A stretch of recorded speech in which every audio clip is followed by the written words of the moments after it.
as long as the message gets through. And one person that people are going to see today, should anyone Matt want to Brainard is scheduled to speak. He is YouTube is the back head of the up and Voter running, Integrity Project, for and the his team has stream, done a lot of work in data as analytics well as behind the Twitch. scene, but done it in a very accessible way. So it's not going to be all statistics. It's going to be very common sense things, and I'm looking forward to him getting his message and his information out there. He's done it on a couple other networks, but as far as I know, this will be the widest Cabrini. exposure Good that his luck, data early. set has had. And he and his team have put this together, and yesterday Hey, their data was Shannon, requested by hey. the FBI. So the FBI believes that there's something there. And I would say, on the list of people who may have voted twice. But going to be some new testimony here. It's not just going to be a rehash of what we heard in Pennsylvania. Maybe some of it will be similar, but there will also be much new information. Get that sucker back. I didn't know they could disappear. The FBI showed up. Or how they there work. were a lot of questions about that at the first legal team. But I was like, those things are awesome. They're Rudy definitely getting Giuliani and Jenna enabled on this page. One of the questions, a reporter raised their hand. They said, "Where is the FBI during all of this?" It comes down to comments, Marie. I thought it was presence. Okay, so it's comments. So at least something is happening. Those servers should never be wiped clean. There should be no reason for that to be a desire. It makes absolutely zero sense. The only reason you would want to bleach or wipe your servers would be if you wanted to delete, like, what, 30,000 emails? Bleach just to hide, just like Hillary. 33,000 But it was emails. just yoga and wedding plans, I think. Yeah, I think that's what it was. You have a very boring life if you have 33,000 emails about yoga and wedding plans. But again, we are here and we're really excited. This was scheduled to begin at 9 a.m. Right Side Broadcasting Network is here live. We are going to bring you this entire legal hearing. It's actually set to begin at 9, and the closing remarks won't be till 2 p.m.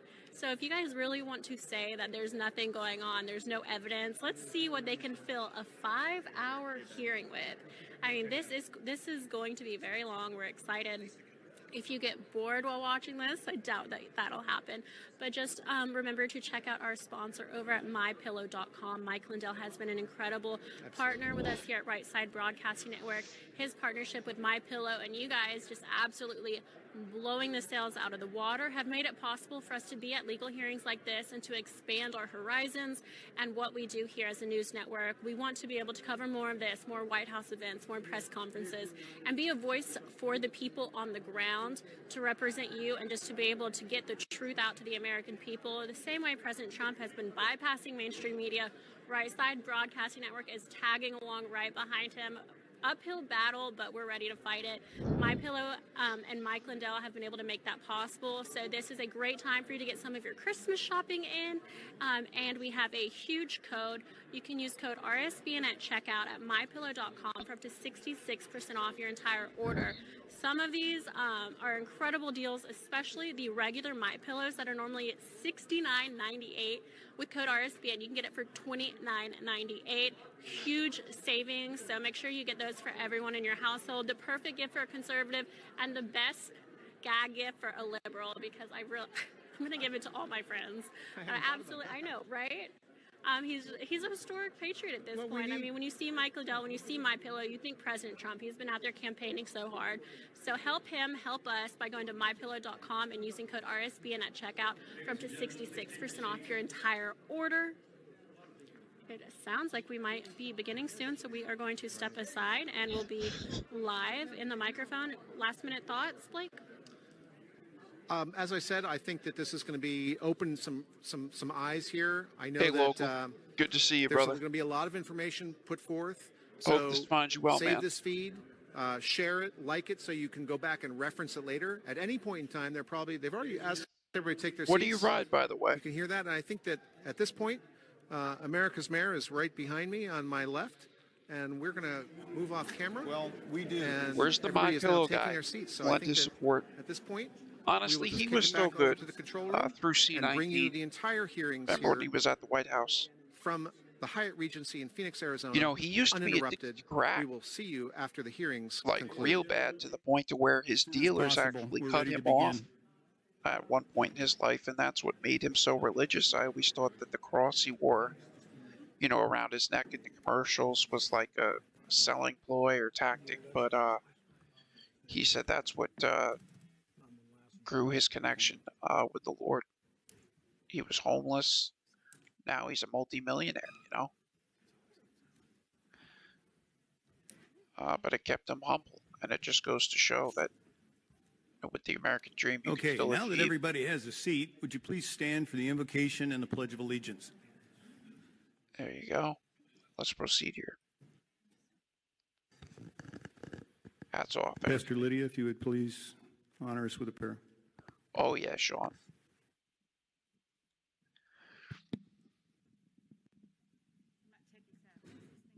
And the microphone's Good to see you, brother. There we go. Let's bow our heads, please. Father, we just come before you in the name of the Lord Jesus. We ask you, Father, first of all, to forgive us for any sin concerning wrong motives, wrong intentions, or any place where we have not guarded our hearts. Lord, we thank you for the blood of Yeshua, and now the enemy has no legal authority over this hearing today. Therefore, we lift up Arizona to you, Heavenly Father, and we come boldly to the throne of grace that we might obtain mercy and find grace in help in time of need, Lord. We thank you for watching over these proceedings, protection and courage from the enemy and their attacks on those wanting to do the right thing. Jesus, we ask you, as our advocate, to hover over those presenting their case before the great cloud of witnesses. As they speak today, that you grant them heavenly wisdom to speak as one that has a tongue of a ready writer. As an officer of the courts of heaven, and on behalf of Arizona citizens, we know that you entrusted this land to us, especially those that govern over the land as lawmakers, and we pray for them daily to govern rightly. Father, today the people of Arizona will disclose evidence, facts, and witnesses who will present their testimony regarding Arizona elections and voting irregularities. We assemble and ask for your verdict to be done and that the will of the people of Arizona be favored in your sight, granting an outcome of a petition request for a call special session that will officially investigate all of those claims and deem their case justified because they have done right in your eyes.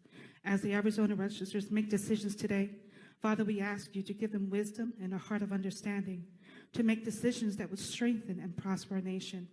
Your word says in 1 Peter 4:10, as every man that have received the gift, on even Facebook, so quick minister the same to one another as good stewards of the manifold grace of God. We thank you, Lord, for blessing So this is Arizona gonna be today. just In like today's Philly. hearing, the people of Arizona give praises to your name. For your will for the great people of this nation is for life, liberty, justice, and your peace for all nations. May all God's people say, Amen. Amen. Amen. Amen. All right. Please join us in the Pledge of Allegiance. Gunny? I was just going to say, this is going to be a carbon copy of Philly, Ladies and gentlemen, please face the flag of the country essentially for that the has brought more process. Is that prosperity Giuliani there, to the Jimmy? world that mankind has ever known. I pledge allegiance to the flag of the United States of America and to the I don't know if I should start another live for this to send this out. This is pretty relevant, but I'm aware Hoorah. way less pay attention Please to have a seat. politics, but most tuned into the last hearing for Ladies Philly. and gentlemen, the first thing I'd like to ask is that you silence your cell phones. At this There point, is ample should news you deem coverage, the so we're going quality to of ask content that coverage you worthy of set your sharing, phones down and listen to the evidence would that's going to be recommend that. presented. I'd first like to start with introductions of the and panel. also typing in that it's Representative Cook, if you would please start. Arizona hearing with Thank you, Mr. Chairman. Giuliani My name is David on Cook. election I fraud. represent District 8, Trump which is in the counties of right Gila and now, Pinal in the great state of America's Arizona. Voice News And I is am also honored to be streaming, here with and the their people setting up this description is table. Trump lawyers and And I AZ am state extremely legislature honored to hold be public representing the hearing on people of election my integrity. district to get answers and information Let's play today ball, to answer Brenda. their questions. You know it. And Mr. Chairman, I yield the rest of my time to your next Play speaker. ball! Thank you. I'm Senator-elect Kelly Townsend, and I represent the great district of District 16, which includes Pinal County and Maricopa County.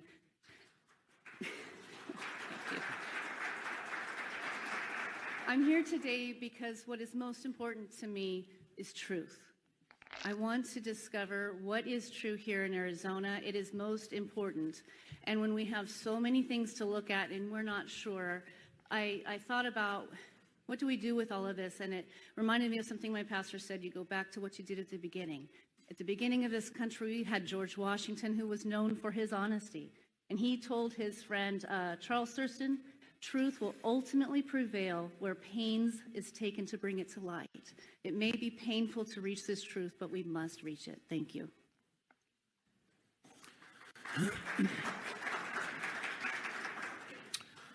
Thank you for having me here today. I am Brett Roberts, State Representative for Legislative District 11, which is Pinal County and Pima County, the city of Maricopa, Casa Grande, Arizona City, and several others. And I'm happy to be here today to provide take part in providing this forum to hear evidence and give answers that so many people are looking forward to hearing, and whether or not they are answers that you want to hear or they're answers that you don't want to hear, we need answers, and I'm happy to take part in this.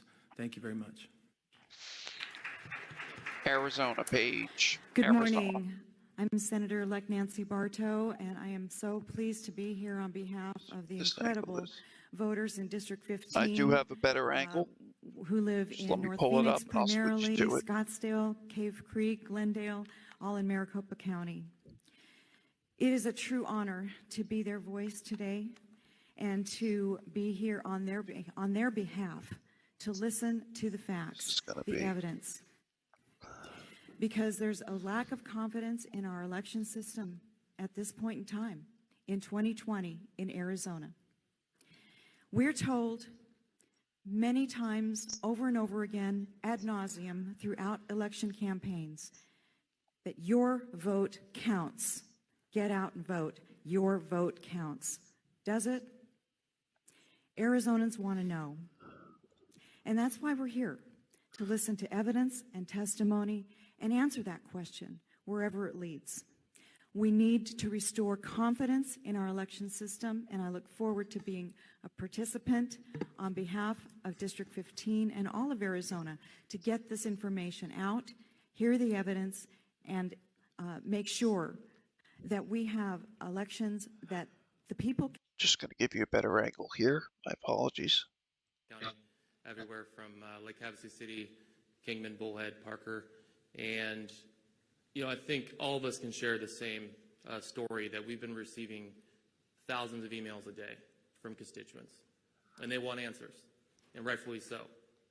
And this is our job now, is to provide them with whatever evidence that's being presented here today, and allowing the people to decide for themselves if they feel our elections were secure and if there was any kind of fraud at all. It's our job as representatives to give those answers to the people and let them figure it out.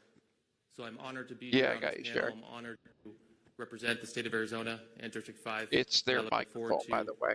The mayor and I could definitely turn up the sound, but it's their microphone. If you can up your volume, that would help as well. Thank you very much.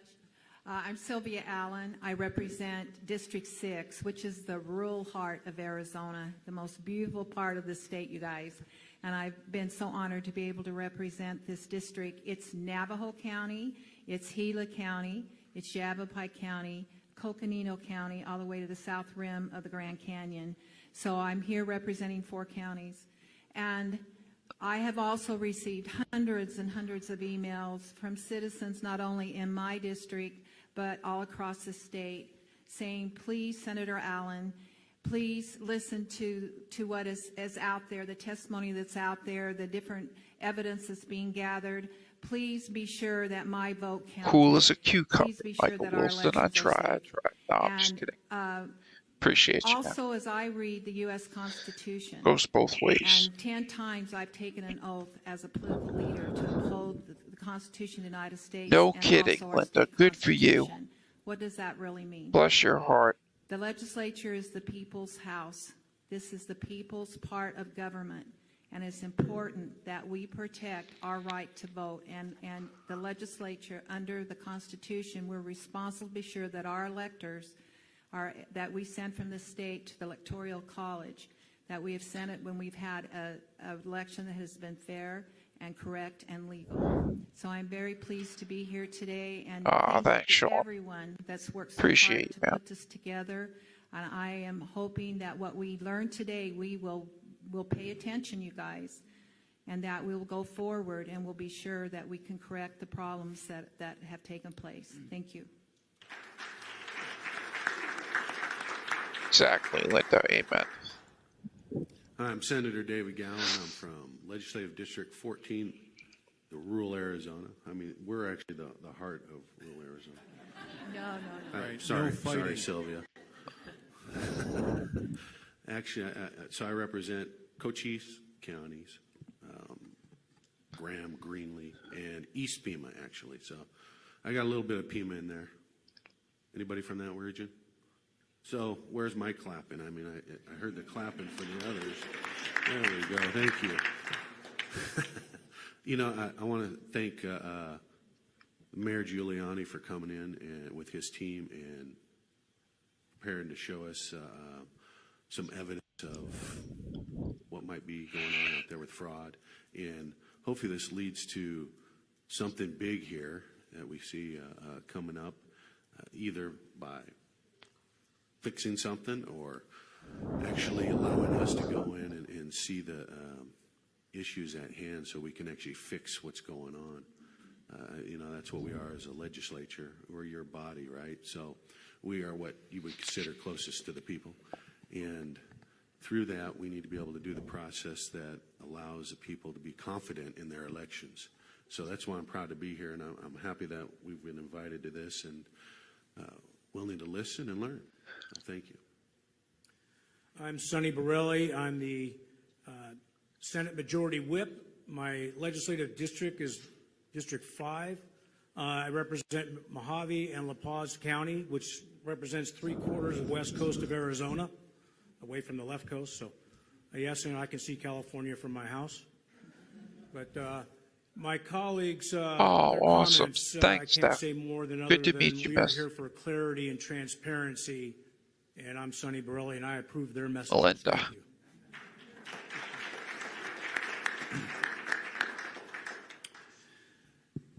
Facts are stubborn things. They're barriers for deceit to overcome. The purpose of this public hearing, an inquiry into the integrity of the election just passed, is to provide a forum where no others have been permitted for the President's litigation team to present the evidence and testimony that questions Hey, of Hunt, integrity on YouTube, if you look at the top arise left-hand out of the corner, I was kind 2020 enough to put election. the streamer's name We're as caught well between as the desire the to trust the platform process that they're and the streaming on. suspicion that it If you has want to go failed to the a people of public chat, Arizona this is my and podcast. I'll potentially speak the people to of our my sister chat states. if and when I please to. If there Choose is to. voter disenfranchisement, So we you're must welcome to stay. identify You're its also source welcome to leave, brother. and eradicate it But I'll as talk we when I would with any disease. decide to talk. Appreciate you, man. Much has been made of the lack of formality of this hearing and that it is not being held in the House or the Senate hearing room, or that there are not sworn witnesses, or even that there is potential for hearsay to be portrayed as legitimate testimony. The members on this panel were not elected to appoint or appointed by other officials, but by our constituents, to whom we are ultimately accountable, each one of us, ultimately accountable, under our Republican form of government.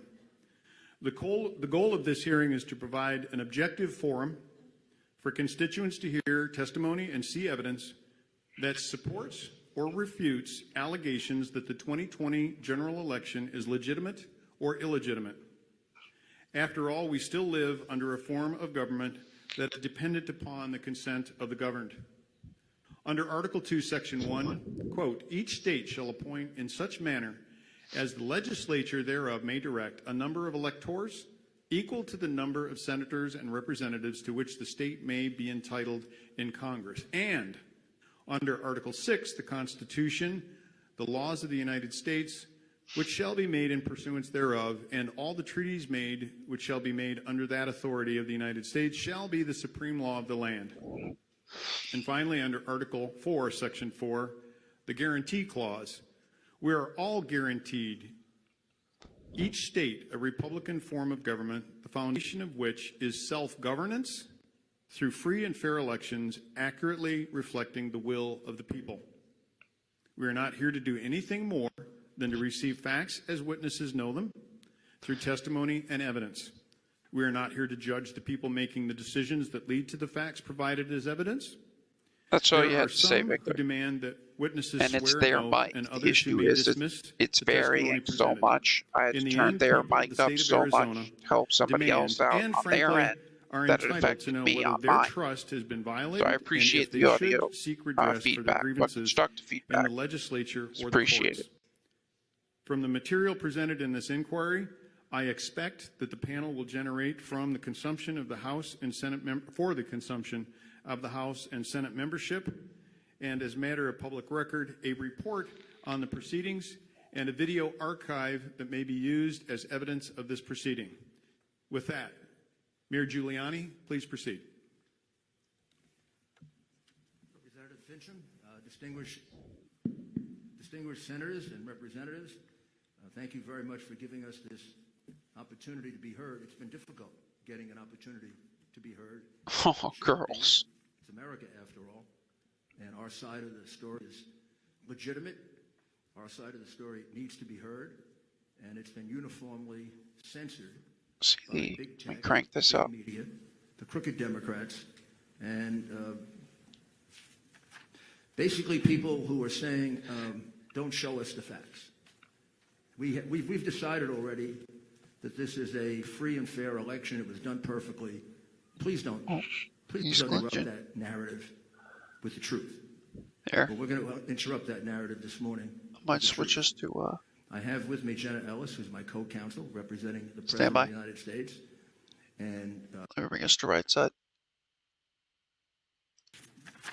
basically people who are saying, don't show us the facts. We've decided already that this is a free and fair election. It was done perfectly. Please don't interrupt that narrative with the truth. Well, we're going to interrupt that narrative this morning with the truth. I have with me Jenna Ellis, who's my co-counsel representing the President of the United States, and others on our team who have helped put this together. They'll be testifying. And again, I want to thank you for your courage in doing this. I don't think most people realize the kind of harassment, threats, horrible things that are said to you and your family because you're doing this. And again, I emphasize, we've let something really go wrong in this country when that happens. Some of you are old enough and some of you are not old enough to remember the McCarthy era. Well, I call this the McCarthy era on steroids. Rudy can be stern when he wants to be, Mike. Actually fired from their jobs. We had a lawyer who was handling one of our major cases. His very distinguished law firm, can't be really much of a law firm, said that he couldn't remain with his law firm if he represented the President of the United States. If that isn't censorship, if that isn't a form of despotism and distortion of the values of our country, I don't know what is. It started before. It's been going on for some time, like that kind of despotism and authoritarianism. It always starts slowly. You could see it in things done 10, 12 years ago.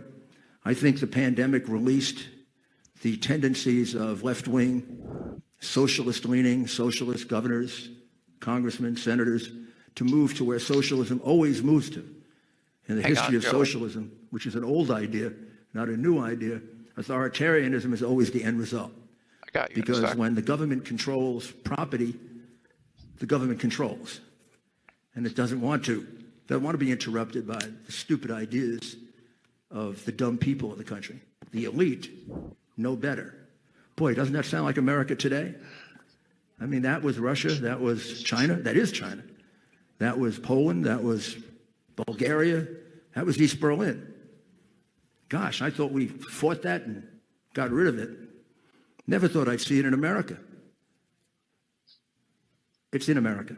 It began with the revelation of the hard drive that proves substantial, major crimes on behalf of the Biden family. Censored, not allowed to be shown, not allowed on television, not allowed in the newspapers. Just, we don't want to see the facts, even though they may point out millions and millions of dollars going to a vice president from China, Russia, Ukraine, Romania. Oh, I can't remember all the places. Highly unusual for a vice president to become a multimillionaire while he's sitting in the office of vice president. But it happened, and he's the candidate of the Democratic Party right now. That was covered up. As soon as this election moved into the questionable stage, same practice was used. Cover it up, Cover it up, cover it up. Big tech, big media, crooked Democratic leaders, big business that profits from the system the way it operates right now. Their desire is to make country not America first, but wherever America should be put so they can make a profit. We could be third, we could be fifth, we could be non-existent as long as they're making a profit. They have no sense of how important this country is to the, really, to the survival of the world as a decent place. There is no other country that puts its men and women's lives at risk to save other people. That country doesn't exist on earth. It's us. And if we destroy the essential nature of this country, the world's in for a terrible period of time. Well, specifically to this election was the subject of a conspiracy that goes back before the election. A conspiracy that was hatched by the crooked leaders of the Democratic Party. And let me say this to all Democrats. 99% of Democrats are just as honest, just as good, just as decent as Republicans. They may not be as correct on the policies, but we can forgive that. Some of my best friends and relatives are Democrats, and they're not correct on the policies. They believe the same thing about me. But they don't cheat. They don't steal votes. They don't sell public office.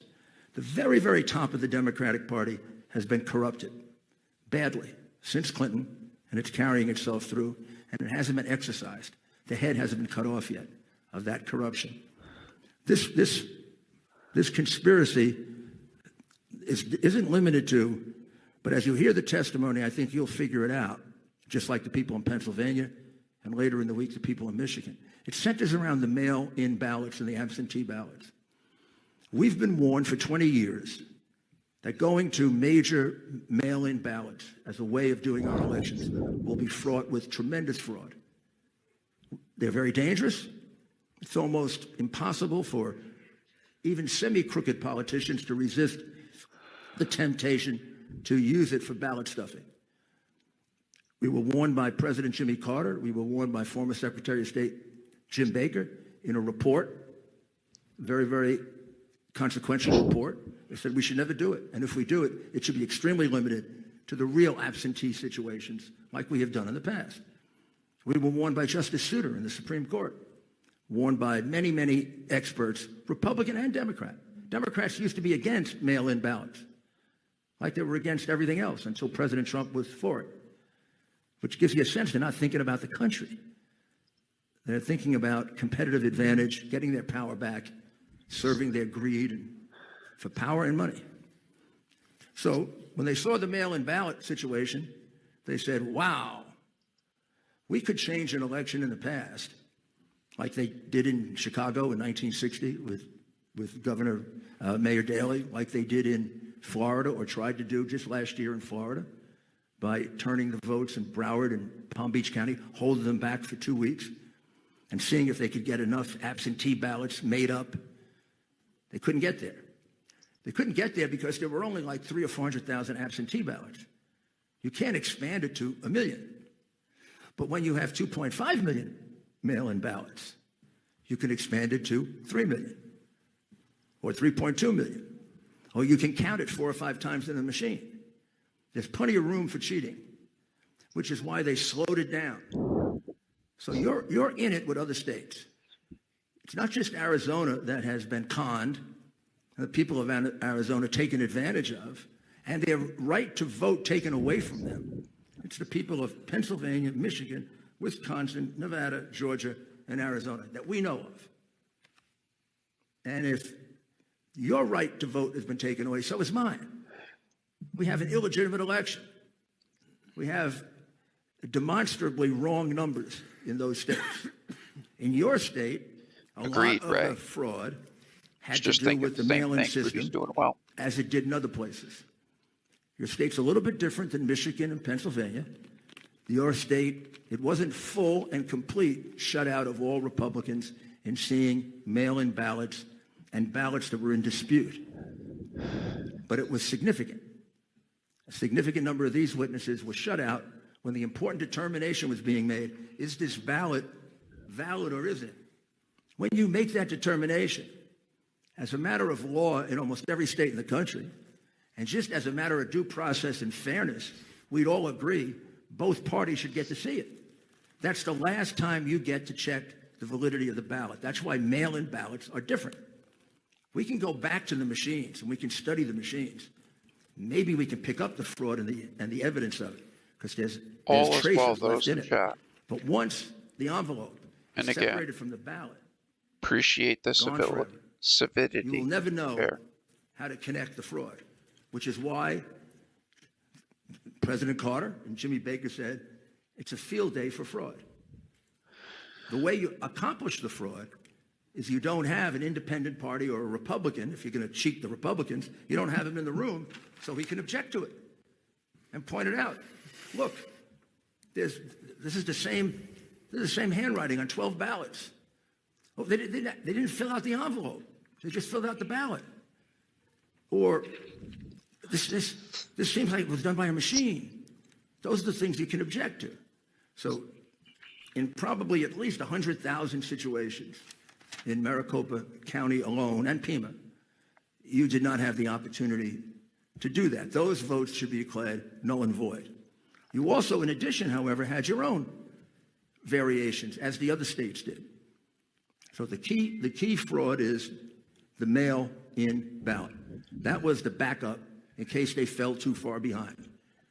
That's why they cut off the vote at midnight, 1 o'clock, when President Trump was getting too far ahead, particularly in Pennsylvania, in Michigan, in Wisconsin, and also in Pennsylvania. So they cut off the vote. He was getting up to 800,000 in Pennsylvania, 300,000 in Michigan. He was even further ahead in Wisconsin. They cut off the vote. They turned things off. They chased everybody out. And then it's not your concern, except for the fact that you got to look at this somewhat in total. They started bringing in false ballots. We have 3 witnesses to 100,000 of those ballots being brought in at 4:30 in the morning in Detroit with no Republicans around that they knew of. Luckily, we had 2 that stayed behind and a Dominion employee who was willing to be honest. Not all of them are honest. So the point of that is you're part of this fraud. You also had numerous situations of your workers, your citizens, observing the poll officials helping people vote to the point of telling them who to vote for. Clear fraud. You have situations of poll workers being observed changing votes, taking ambiguous votes and making sure they were cast for Biden. And you have situations of stuffing the ballot box. And we will try to quantify those. Those are harder to quantify. But the ones involving the exclusion of observers are quantifiable, and that's 100,000. So let me spend just 1 minute, and then we'll get our witnesses out on Dominion. Dominion is a foreign company. It's a Canadian company. It has an office in America, but it's a foreign company. Question number 1. I have to believe the people of Arizona had no idea a foreign company was counting their vote. I guarantee you they didn't, because the people in New York did. I didn't. I find that outrageous. We can't get an American company that we have complete jurisdiction over to count our votes. Now, did we pick this company here in Arizona without any due diligence? It's not just a foreign company. It's a foreign company that's been in a lot of trouble. In Texas, it was excluded after 2 years of study for being exceedingly incompetent. It screwed up elections in the past. It's well known for having the most porous system of all the companies, meaning it's the easiest one to penetrate. They do little or nothing to protect against hacking. They even explain to some extent in their manual how to get into them, how to manipulate them. And then they have a history going back to the Smartmatic company that actually was formed for the purpose of fixing elections. Appreciate you. I don't know who makes the choice in your state of who should be counting your votes. That's something we can all agree on. I know that person either is exceedingly naive or much worse. If this wasn't known to the person making the choice, then you got to change the whole system. Finally, you don't have to wait to change your system. We don't have to endure a phony election and the biggest voter fraud in our history and end up with a tainted election and go down in history as a country that didn't have the courage to deal with it. Go down as the first group of Americans that didn't have the courage to stand up when their freedoms were being taken away. We'd be the first. When I see some of these leaders cower at the idea of doing what the Constitution gives them the power to do, I become very discouraged about. Yeah, Sean, but if you swipe right to left, you could bring them in to full this screen. invasion on what's been really an invasion on our freedom of religion, our freedom of speech. But you know what, dude? I respect that. Now I get it. Our right to a right fair on, bro. Rock on. and honest All count. right. That's all we want. I mean, the one thing you will come away with here is the vote as it presently exists is false. It's fraudulent. If they certify it, they are certifying a false statement to the United States of America. Gosh, when I was a prosecutor, that was a federal crime. False statement to the United States in probably the most important matter we have, the selection of our commander-in-chief. I mean, I can tell you where the false statements and where the numbers end up, but that doesn't even matter. It is clear that the numbers are false. It's clear that you have included ballots that weren't properly inspected. It's clear that you're including ballots that were voted by other people. It's clear that you're using machines that have been shown to be totally manipulated in other places, and you won't give us the opportunity to examine those machines. I think anybody who puts their name on that is getting very close to committing a crime. And I think anyone who stands by and lets it happen, maybe they're not committing a crime, but they've lost the sense of what it means that we have to fight to protect our values and our rights, because there are always people, both externally and internally, who want to take them away. I appreciate I'm going to ask you to fight, and I'm going to ask you to try to implore the other members of your legislature to stand up to this. Do not be bullied. Do not be frightened. Your political career you still remain is worth losing. respectful, and I appreciate that much. In fact, I may get you and I appreciate you, those in chat. In fact, I can get you a chapter. Whether it be Sean with the Bull Street joke, if you do that, and etc. Because at times in our history, certain men and women have stepped forward and lost their political career to give us the rights that we have. We're all here to listen. That's something we can unify around. But that's really what's required right now.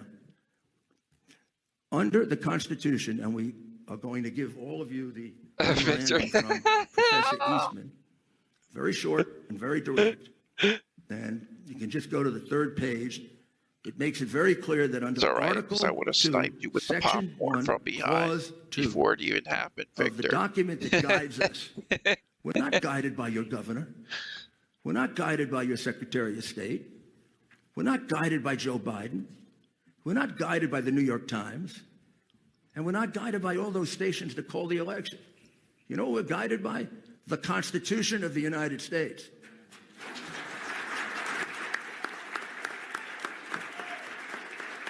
The Constitution of the United States says that you, the legislature of Arizona, have the plenary power to regulate the selection of electors in a presidential election.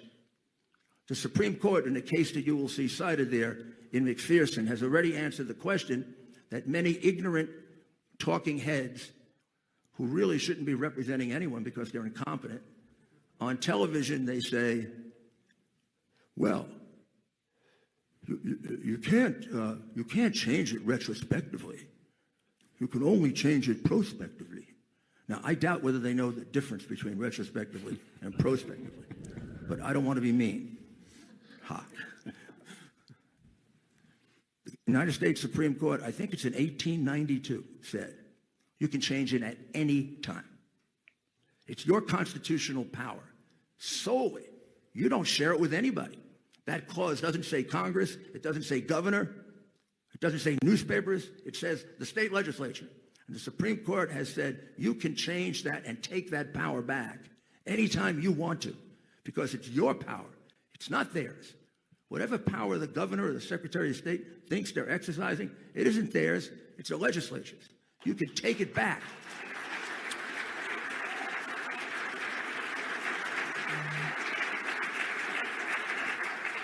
Already decided by the Supreme Court. And then based on evidence, not whim, not political bias, not fear of the media, based on evidence, you can make the determination. What is the right count? Well, how can we get as close to the right count as possible? If we can, then have the courage to select that person to get the electors, because that person won the honest vote. And every dishonest vote disenfranchises the decent people who cast an honest vote. Have the courage to do that. In history, I swear to God, you will be heroes. To half this. So he also cited a Supreme Court case, I guess, where there was a similar instance of Can't make a fraud. determination, then don't certify. That's happened before. If That's they what have just saying. screwed this up so badly that you really can't make a determination, then the answer is you do not certify. You can't honestly put your name on a document that sends them the right result. As decent, honest people, that's what you should do. I know I will probably, this is probably the wrong tactic, but we're down near the end. I don't see how any decent, honest person could let this happen. I do not see how any decent, honest person could let this happen. So, with that, I just tell you that the characteristic of human beings that I admire the most, because my heroes are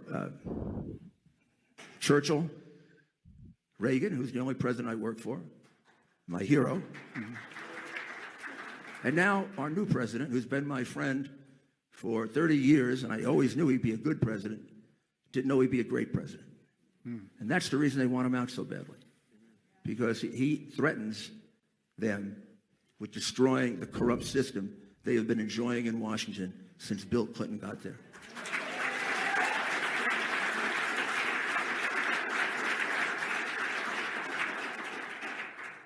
So, our first witness, Phil, are you ready?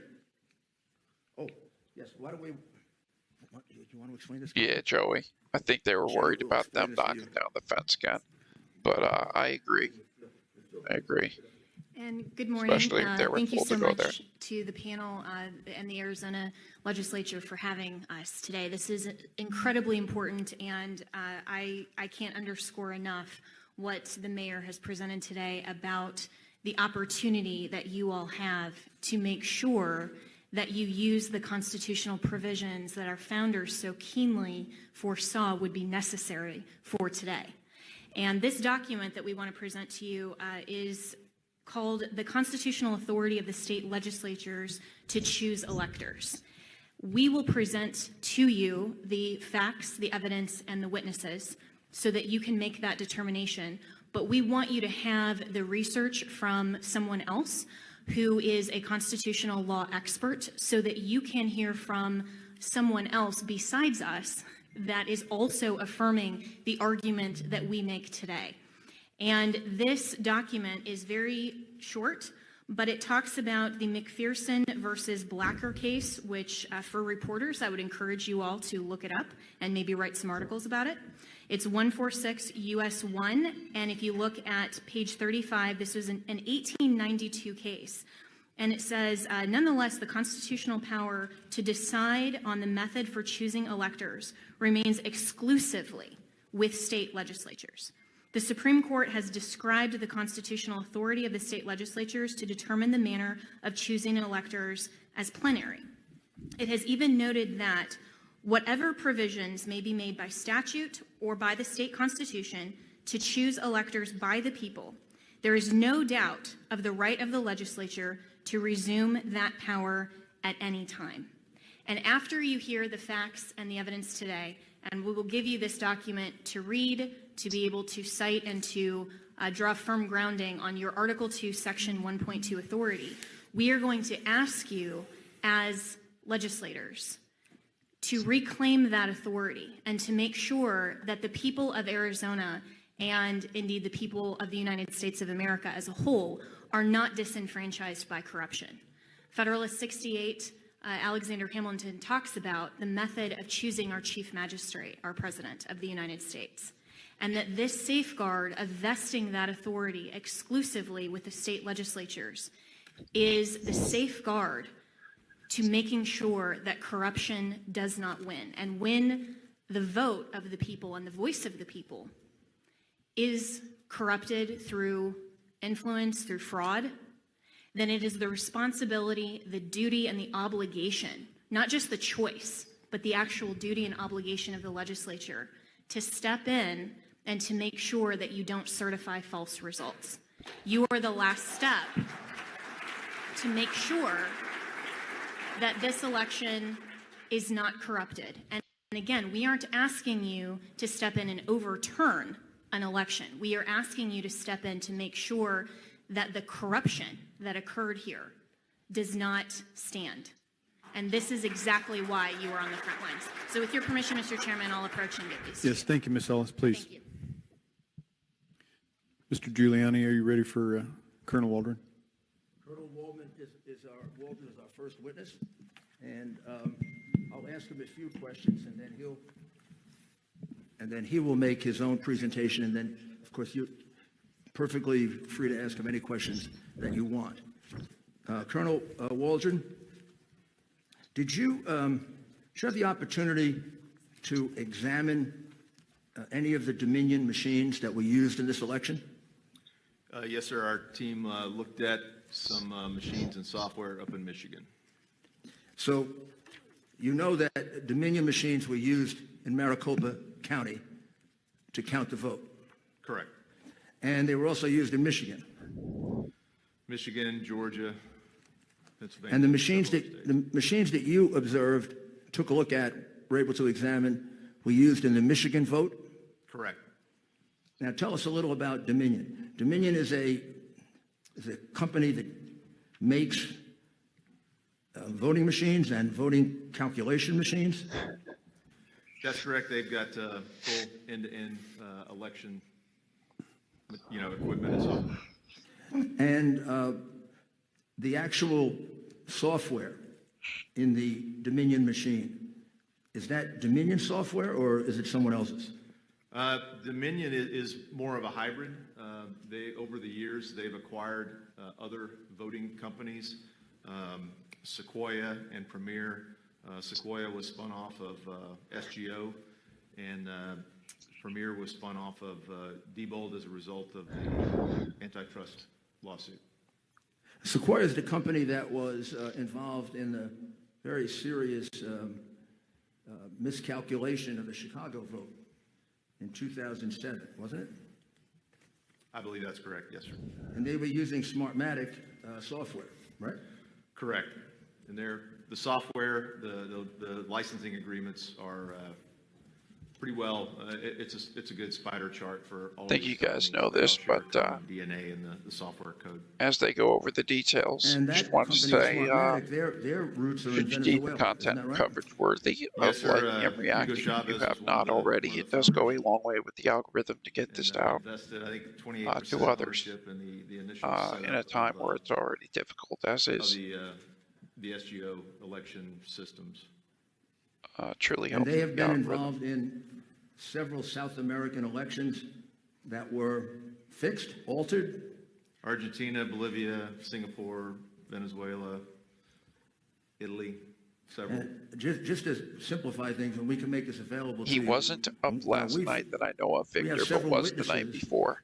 that go back to that period of time who were involved in the vote fixing, who have looked at the vote pattern in Arizona and elsewhere and said that the pattern matches the way in which Dominion and Smartmatic, companies like that, fix votes. Isn't that right? Yes, sir. And Definition of insanity, what did Joey. you, Joey. doing the same thing Let me over ask and you over another again, question. expecting a different result. One of the former officials of the United They had States government, proper a housing gentleman authority, named Chris Krebs, the former DHS housing official, resource center. Shortly after the election, he made an announcement that many of these people refusing to take a look at any evidence are relying on.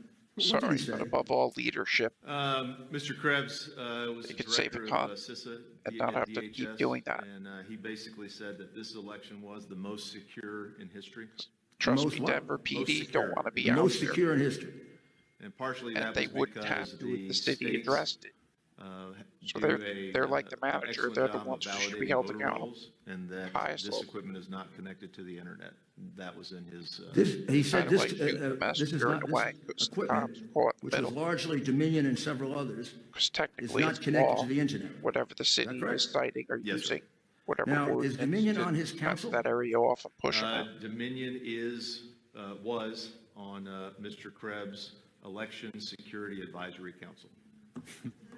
And is there, and we'll get to it, we'll witness it, is there substantial evidence, not only here in Arizona, but in other states like what we presented in Pennsylvania, that Dominion was in fact connected to the internet?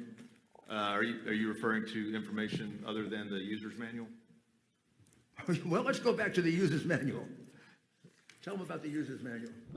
The Dominion Suite user's manual is about 1.5 inches thick. My team went back to the user's manual and looked at all the instances where in the user's manual it tells operators to connect the Ethernet cords to the router, and it is the systems are connected to the internet. And then what evidence do you have that there actually was connection to the internet? Our teams looked at spider graphs of the Dominion network on Election Day and showed the increased web traffic, internet traffic on Election Day for Dominion servers. So on Election Day, Dominion was communicating by internet, Correct. contrary to what Mr. Krebs said or thought. That is correct. And tell us now, how do they take us through how the vote can be modified, and then take us through what you saw in the machine in Michigan, where they did actually modify the vote. So my background in the military, started off my career as an air cavalry officer, flying helicopters, counter reconnaissance. Moved later into information warfare as an information operations officer, running I believe this guy psychological testified in Philly. operations, computer network operations, deception, operation security, and electronic warfare, special electronic warfare. And our team has been researching this specific issue since August of this year. We are working with another team that's been intently working on this voting machine manipulation for about 2 years when it became apparent in the Ted Cruz and Beto race in 2018, as well as the Kentucky governor's race. We saw significant anomalies in those races, and that's kind of the experience or our Hang on one second. with this system. And I would tell you, as an unconventional warfare information operations, information warfare specialist, the American populace is facing an unconventional warfare scenario. This is information warfare. The voting systems in the U.S. and Arizona, Dominion, and several other machines were built to be manipulated. And as the mayor said, they've been used in elections. Facebook is glitching in here. Where are we getting audio from? What I think is, here We comes believe this that amazing these same questionable results are present bus in just arrived. this Thanks for election. everybody that just tuned in. Again, my We're definitely spending a lot background of time as getting into what's going an on information here warfare in the state of officer Georgia. is You guys, how to Grace and I were just talking before get in we and went on collect air. Stand by one Officially, second, like, guys. she was telling Sorry. I was like, I have nothing how do on the internet. get the enemy Facebook is or glitching. I'm targeted sorry. population in a foreign country to think and act a certain way. These machines have multiple points of injection that are vulnerable, everywhere from the server level where They don't have the bandwidth. password. Sorry. Back to right side broadcasting. This should fix their audio issue, I hope. I mean, and what they just can because do it's at the been far, Democrat far for so right many years, limit is reliably download Democrat, does that CSV mean files that or like an Excel feelings spreadsheet. and opinions haven't changed, Change especially when the you see columns the deterioration in and places re-upload like them. San Francisco and And, LA? Does that mean that it's can be really done just at a the server Democrat level. stronghold, or At the have operator people level, just kind if of there's software, backed off trying to challenge with the a device supremacy that's in as that small state? as simple Think as about a USB California device, specifically. which Is these it really a machines blue are state, booted up or are and people run just off not? of. We're going to go back with proper audio. Sorry. The little bit of history, and I can show you some network. charts on the DNA of these machines. But the common software goes back to SGO Smartmatic. As Mayor mentioned, they sold Sequoia voting systems to Dominion in 2010, and then Diebold spun off the Premier election system to Dominion as a result of the antitrust concerns. Interesting. Someone in their live chat said they don't hear a So the bottom line is recorder that these on systems their all phone, have but similar only their code and similar functions, and it's DV. displayed in their operator's manual. So, or their computer, rather. You know, I know it's kind of Same been, here. you know, in the press, it's kind of been poo-pooed that, this doesn't So go I back to wasn't Hugo hearing Chavez. things. But I personally debriefed the son of a Cuban intelligence officer who You had grab a first-hand stream right knowledge, now. speaking Hang with on. two of Hugo Chavez's family members, that in the Maduro election, when the populist uprising threatened Venezuela's totalitarian leadership, that Hugo Chavez's family members said that don't worry, that it's guaranteed that their father invested the money to build the SGO voting machine system. So in a nutshell, these systems are not what you've been told, if you've been told anything. They are connected to the internet. There is no transparency of how the voter information is processed, moved, and stored. And as a matter of fact, these companies have refused to allow any type of inspection into their code, and they always decry, you know, it's our IP, it's IP protection. One last move, guys. We're going to Breitbart. Should be good. It's our IP, it's IP protection. But with the declaration, I believe, with Jay Johnson, was our Secretary of Homeland Security. He declared that the national election system was national critical infrastructure. So there is, you know, I think, reason for us to understand the code and how these machines function and how they use our votes and process our votes. The voting record is able to be modified, deleted, adjusted by administrators or outside threats, and those are also explained in the user's manual. Operators can assign votes for write-in votes, blank or error ballots in large numbers. So all of these votes, they could get put into a batch file, and then the administrator of that voting or tabulation system can say, okay, there's 8,000 votes in this batch file, or there's 5,000 votes in this batch file, and they can say, well, I think, you know, this batch will just make this go to this candidate, and they have that they have that. Joey, it's tough to say, my brother. Our team is not the only team that's working on this. There are Without the literally data and the hundreds of recounts. other small cyber teams that have weighed in on this. There are tons of statisticians. You'll hear from some of your Arizona These citizens hearings today. are what will help give But we've been better working in probability. several states looking at these anomalies. But it's not a secret. I mean, DEF CON last year, I think the hacking teams broke in and manipulated these machines. I do in think under 2 it does, months. but not very So much. it can be done. It's most easy, certain areas. and there's very little security. Government. So they can be hacked to manipulate votes. One of our white hat hackers discovered a malware on the server. It's called the Q-Snatch. Listen to that this. basically records login credentials and passwords. So if someone in Philadelphia, or someone in Maricopa County, or someone in Antrim, Michigan, logged in, that malware will grab their username and password. And so you can log in. If you got access to the backside of that malware, you can log in wherever you are in the world to Maricopa County to manipulate. So Colonel? there's multiple Colonel, ways. Just interrupt you for a second. Yes, So, sir. so we get the point of this clear. You actually Never examined mail. one of the There was machines, never this mail-in and you were voting actually before able to see for a presidential very, election. very clear changes in vote in the machine, correct? Correct, in Michigan. And it was down ballot changes. How many? Correct. So the down ballot looks, it was for, there were changes in the election day vote on 11/3 to the recount vote on 11/6. Say, for example, the school board, one lady on the election day received 519 votes, and this was a very small precinct. In the post recount, they went from 592 to 852. The total votes went from 1068 to 1810, and the write-in vote jumped from 24 to 112.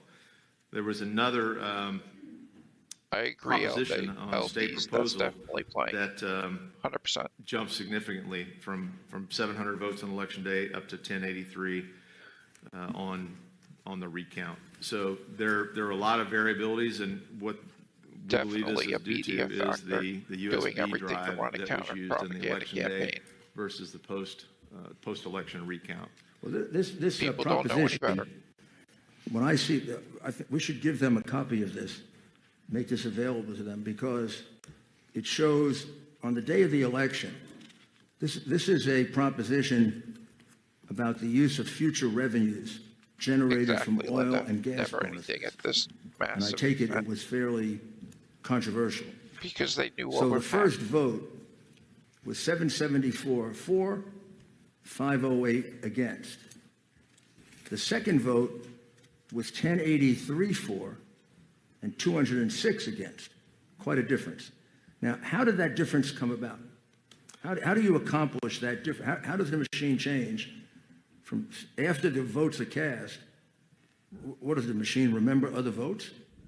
So there's a card that stores the votes, and it's run against the algorithm that's put on the USB card into the actual machine and the tabulator, and that difference was basically the tabulation algorithm. Why, excuse me for my ignorance, but why would you put an algorithm in if you have a vote that's 774 to 508? That's Why wouldn't you just look and see, was that the correct vote? Why do you put an algorithm in which is introducing an outside force to what should be an internal process? to shift things how you like them. When you look at moving these algorithms around through the different precincts, you can achieve quite a number of aggregate ballot shifts. So this was one instance and one recount and one small. So when they looked at the machine on election day, it was 774 to 508. When they looked at it again on the recount 3 days later, it was 1,083 to 206. Is that right? The Grinch. Correct. And that happens because of an algorithm, not because anybody changed their vote. The elections clerk did write an affidavit, and they basically said that we followed all the procedures on election day as well as a recount, and these were the results that the election clerk. We're also posted going on to the submit recount. this study. It's quite complicated. I fell asleep last night reading it. People genuinely don't understand that media dreams don't about call elections. internet surveillance and They call all their kinds of things. projections for the I election. propose getting an not the expert election. to look it over, but it shows Governors exactly don't what the call colonel is saying. Elections. That these machines should not be voting machines because anybody can communicate. It's like having an open computer. Anybody can communicate with them and do whatever they want with it. So we'll submit this and this to you that shows you that that they can be changed, that they were changed, and then exactly how you can do it. Now, we know we're not saying it about any of the machines in Maricopa This is County. circumstantial But we evidence. haven't seen the machines in Maricopa County, nor have you. This evidence is being submitted to dispute the lies that Dominion and Smartmatic are putting out, which is their machines are perfect, their machines can't be tampered with, their machines are tamper-proof, The reality is their machines are just the opposite. They're completely vulnerable. Is that right, Colonel? And if you look up on the screen, that's exactly what. Let me see if I can. Do I need to put this at full screen, or is it a better view? I think you need to explain it. So this is a spider foot reconnaissance tool that looked at DominionVoting.com network that was analyzed on November 3rd. And basically this shows material evidence. This is better than that vulnerabilities. Giuliani it shows just admitted. volumetric internet traffic, the raw data. It shows metadata. all of the web servers, physical coordinates, all the vulnerabilities that are associated with the server. But basically, it does show that this was connected to the internet on voting day, and the volume of traffic was significant, and the vulnerabilities there are plenty of vulnerabilities that hackers could penetrate the system. Can you tell if some of those communications went outside the United States? We did observe packet traffic that were going from the U.S. Now, we don't know if it was specifically Dominion traffic going, but to a server in Frankfurt. In Frankfurt, Germany. Excuse me, Mr. Mayor. And who has it? Could Colonel Waldron, could you just take a moment and explain packet traffic? Because there's probably a lot of folks who are not sure what that is. So it's bits of information that are sent over the internet from in internet protocol from one point to another. Thank you. Yeah. What's in Frankfurt, Germany that would be of interest? Well, we their headquarters. We looked prior to the election there before they moved to Canada. One of our white hat hackers, and found that there was traffic in a Seidel server. Seidel is one of the companies, and I can show you the. We mentioned before the interconnectedness.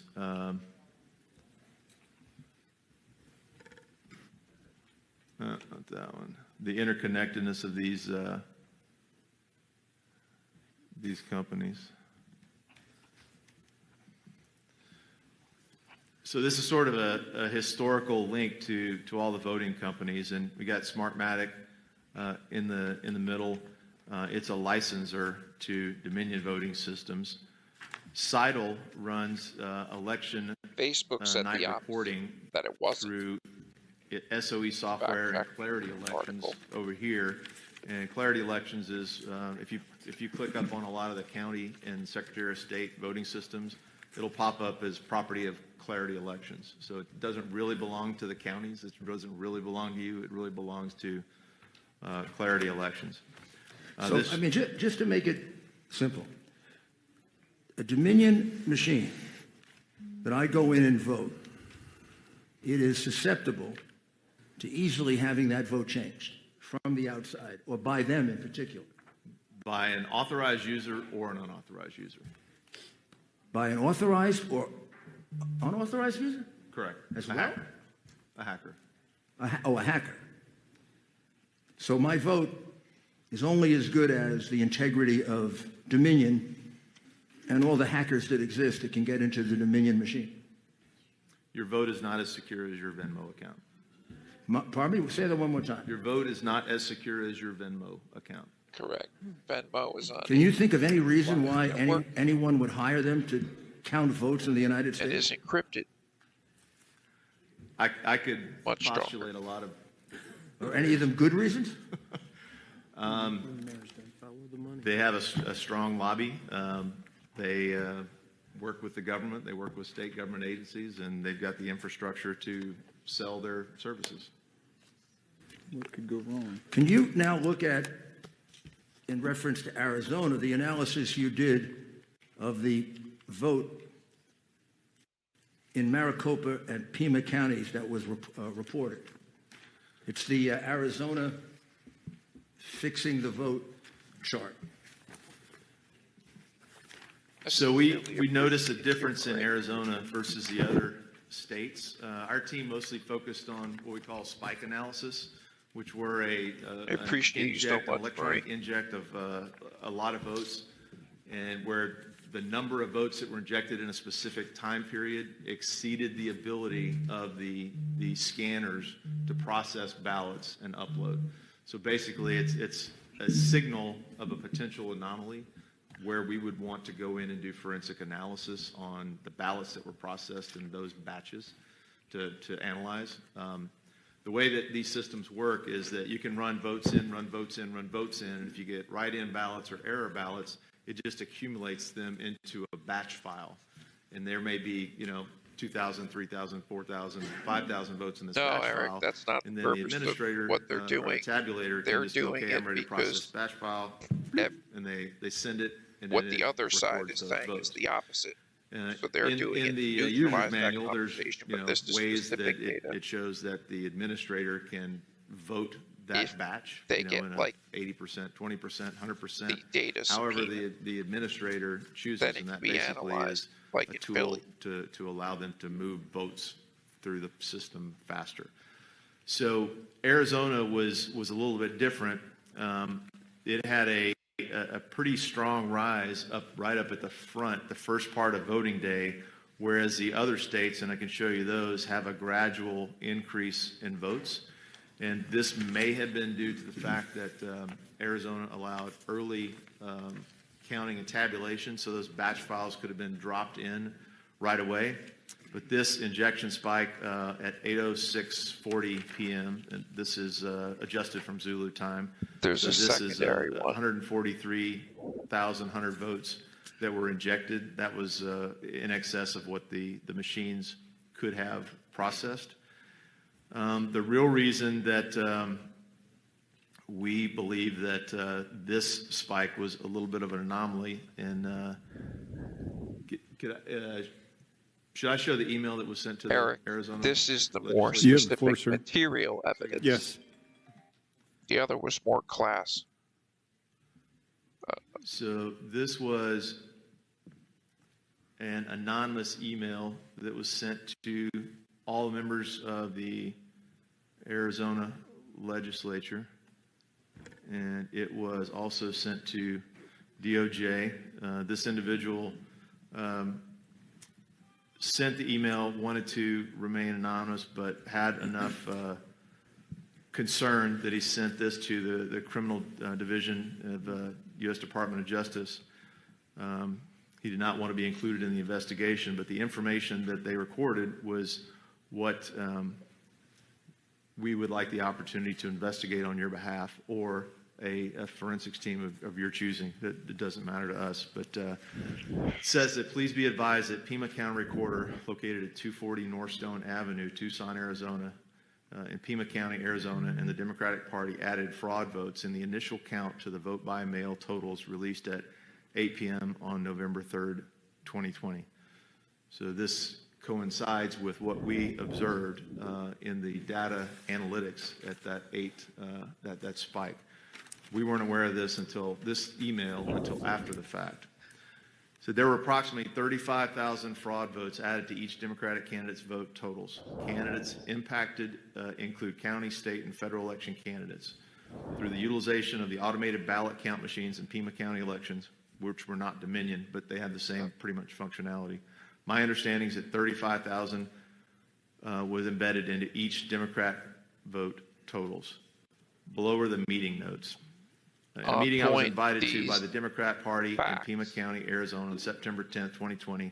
No phones or recording devices were allowed. A presentation was given, including detailed plans to embed 35,000 in a spread configured distribution to each Democrat candidate's vote totals.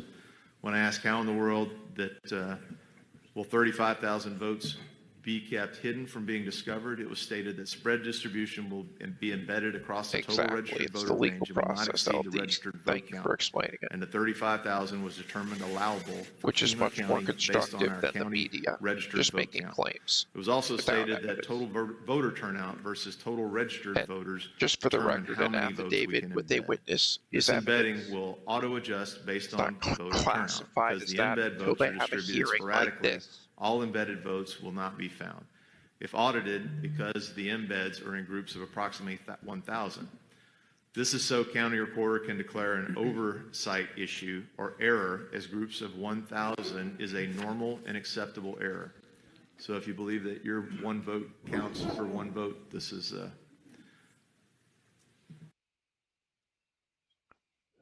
Hey, Yeah. Hang on, I got backups. Audit and contact Okay, voters to baby. verify Woo! votes and the full potential of total registered We're good. voters, which is more than 500,000 registered voters. This year, our Secretary of State has removed precinct level detail for election night releases so candidates can't see precinct overvotes. This is what I have for the meeting. Just thought I'd report this. Not sure if you can do anything since I was unable to have a recording device in the meeting. Again, we hope this individual would come forward and issue this as an affidavit. But this is significant, and we also noted that the reporting numbers from Pima and Maricopa County merged election day votes with write-in votes with absentee ballots. So there's no way to, in the publicly available data, to parse those votes into the segments. And I believe we noted in the piece of information that was provided to you that Maricopa County had 1.9 million mail-in ballot requests. So, and those, there was a Maricopa County official on videotape that did say that they did not validate the signatures on the write-in ballots this year. So that's a 1.9 million vote fraud potential, even if it's 0.1% of the vote. There's a lot of room for error.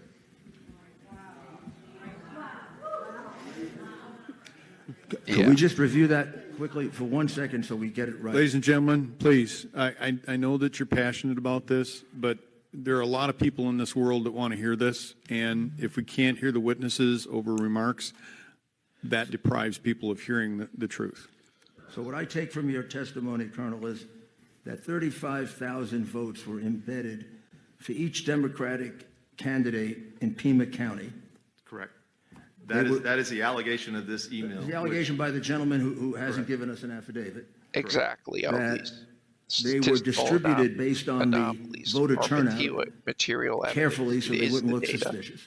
That's correct. And that's essentially what the Dominion, Smartmatic, that's essentially their modus operandi, right? It's forensic data. They don't just put CTP. in 10,000 votes. Digital. They put it in carefully so it's hard to detect. They move the algorithms around to different precincts until they get the aggregate number that they want and need, and then they shift the algorithms to other precincts.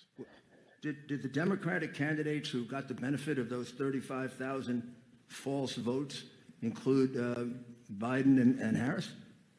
According to this email, it was all local and federal races.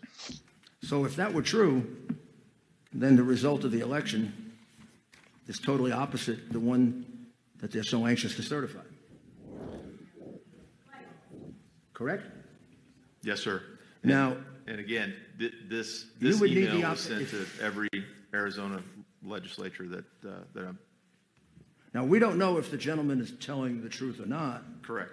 But would it be possible if you had the machines in Pima County to be able to see if there's evidence of this? In order to do that, there would have to be a full forensic audit. And Eric, what makes this hearing so important is this is all being submitted as evidence as we speak right now. To the tabulators, to the routers. Well, I'm just asking, could it be done if you had the will to do it? Yes, sir. If you wanted to find out if the vote in Pima County were honest or not, wouldn't you do it? By definition. And without doing it, you really have no idea. That's correct. And the machines used in Pima County are different, but are they that much more secure? These systems, they all have similar vulnerabilities. Our team focused on Dominion. Our partner team focused on ES&S, and they're very similar as far as vulnerabilities. Now, did he say anything that suggests the same thing happened in Maricopa County? Nathan, the woman next to this Giuliani. gentleman appeared to be an IT specialist in Pima I believe she County. represented James Maddox. He only wrote allegedly to what he observed. And do we have any knowledge that anyone from the state of Arizona attempted to look for him? Or the other guy was just. I believe the legislators, some of the legislators did try to locate this gentleman. Anybody No, from that's law not her. enforcement? He's older. Not that I'm aware of. But again, I'm not law enforcement, so I'm not sure. But even if you can't find him, you could determine the validity of this, or maybe determine the validity of this by doing a forensic audit. Correct. There's an available scientific tool that would tell you. Alex, the Did dude who was Biden kind get enough to 35,000 phony votes? On the link and stream that is freezing. And it's not being utilized, as far as you know, for you by the state of Arizona. Whose podcast this is? Pima that you're County, on. I believe My name the is Tom. total, It's a pleasure to meet you. vote total was Let's listen. less than 1 million in Pima County, so it would be possible and feasible to do a full audit, a ballot audit.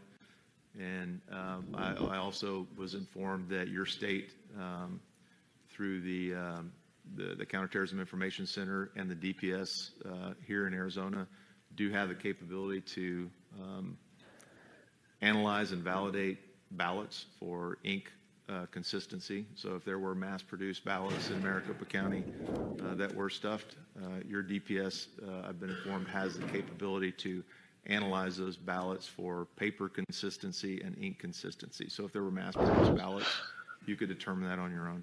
Excuse me, Colonel Waldron. So I think what you're saying, and I'm going to kind of repeat this back to you, these might be pre-printed ballots to simply move through the system. Is that what you're suggesting? There are indications, we have affidavits from Pennsylvania that there were ballots that were pre-positioned in a bobtail trailer, a tractor trailer truck. Okay. And that these ballots were, the thought was that this was a cache that they could go and grab the amount of ballots they needed and take them to the specific tabulation centers. And that's an affidavit that's from our Pennsylvania work. Colonel, TTP is standard. so repeat one more time the piece of information that I think people were shocked about, because it is hard to believe. Did you say that a Pima County official said that they didn't validate any of the mail-in votes? That was Maricopa. Maricopa. They didn't validate the signature. They didn't validate the signatures on the mail-in ballots. And that's 1.9 million. Correct. And do we know who that is? I would have to get the video. Well, could you get it for us? Oh, yes, sir.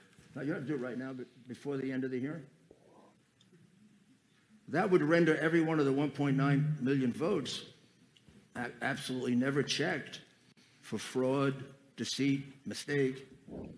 And if they're mail-in votes, that can't be done now. They've been separated from the envelope. Correct. That would indicate. The So those validity are of the- basically 1.9 million votes that are illegal votes. Or that had the potential to be illegal votes that weren't validated. The signatures weren't But validated. can we determine now if any of them are legal or illegal? If the envelopes were separated from the ballots, there would be no way to tell a ballot for candidate. You could still go back and look at the envelopes to validate the signatures, but you wouldn't know what the ballot. And isn't that the reason you're supposed to have an observer when you do that? That is part of the chain of custody procedures, I believe, in Arizona. And when they talk about chain of custody, that's what they're talking about, right? Correct. There's a lot of witnesses that are going to talk about that. So let's just sum up a few of the things that you also found. Tell us about the green button in Maricopa County on the machine. And there is one witness that's going to testify that all day she saw election officials constantly pressing the green button when somebody was voting. So what that was when a voter wasn't sure, and I believe this was also linked to another witness that's going to talk about with the differences in the pins and the Sharpies, that the Maricopa Elections Division, in early voting, they specified that only use ballpoint pens for voting, and on election day, they specified only use Sharpies. And the idea is that as the bleed through on the ballot, as the scanners would cause an error in an error ballot, by creating the error ballot, the election officials basically would slide those votes into a batch file that could be adjudicated by the election administrator or the operator. Wow, that's and the green button was to say, okay, there's an error, but go ahead and push cast ballot, and it punches that into an error file that can be adjudicated by the election administrator. Now, and you examined the voter database, and your team did, right? Say again, sir? You examined the voter database, you and your team. Those were actually some local Arizona folks that examined that. So you took that from I spoke directly. state data? with them. Oh, I see, okay. You spoke directly to whom? To local investigators here. And you have here voter database discrepancies. 6,000 voters, at least, entered into database with no sex and default date of birth, and they're non-existent in LexisNexis. Correct, and I believe there'll be a witness to discuss that later this morning. Those likes So unless those can be really help. If you haven't already, but the those algorithm votes would have to be just give have to be context eliminated. and information. Correct, and it was explained to me that the way that happens is that you can register online for a driver's license at the same time you can register for voter registration. But the driver's license doesn't require the same information as the voter rolls, and so those kind of go into a queue that the Secretary of State would approve for the voter rolls over time. But there appear to be 6,000 voters that were on the voter rolls in the voter database with no sex and a default date of birth. So in other words, they entered 0101, 1900 or whatever that date was. They also discovered over 2,000 votes that used a false address, an address of a vacant lot. Correct. You already told us about the 1,915, 487 mail-in votes that were not verified with regard to signature in Pima County, in Maricopa County. Maricopa, correct. Also, in Pima and Maricopa County, Republican poll watchers were very often forced to stay outside, and unable to view the vote process. Correct. And is there an estimate of the number of illegal immigrants that voted in the election? Has anyone done an estimate of that? The American Immigration Council suggests that there are about 300,000 ineligible voters, and then one of the local newspaper reported that there were another 312,000, I believe, non-incarcerated felons and other ineligible voters. Has any attempt been made to investigate that, to determine if they can locate a sufficient number of illegal immigrants voting illegally that would have a bearing on the outcome of the election?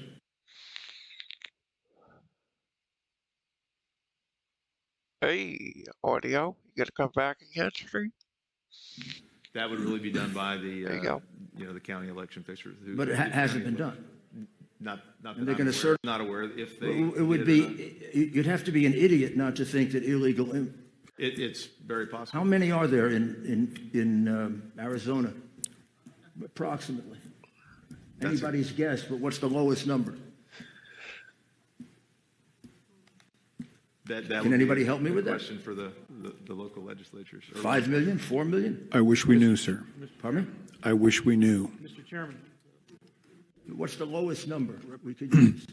4 million? Representative Cook. Mr. Chairman, my colleague, Representative Townsend, and I have had several discussions over the past few weeks about that number, and she could provide that to Mr. Giuliani. Mr. Chair. Please, Ms. Townsend. Mr. Chair, is this on? Thank you. And Mr. Giuliani, Mayor Giuliani, I can't tell you how many people are in this state that are potentially can vote illegally as an illegal alien, but I can tell you that there is a way for them to vote under the federal only voter program, meaning that someone here illegally or a fake name, anybody that can put together a voter registration card with a fake name, or if they're not eligible to vote and are not in the MVD system here in Arizona, when they register to vote, if they're not found in the MVD system, the DMV system, they're not there, then they're contacted to see, do you have a birth certificate? Do you have anything to prove your citizenship?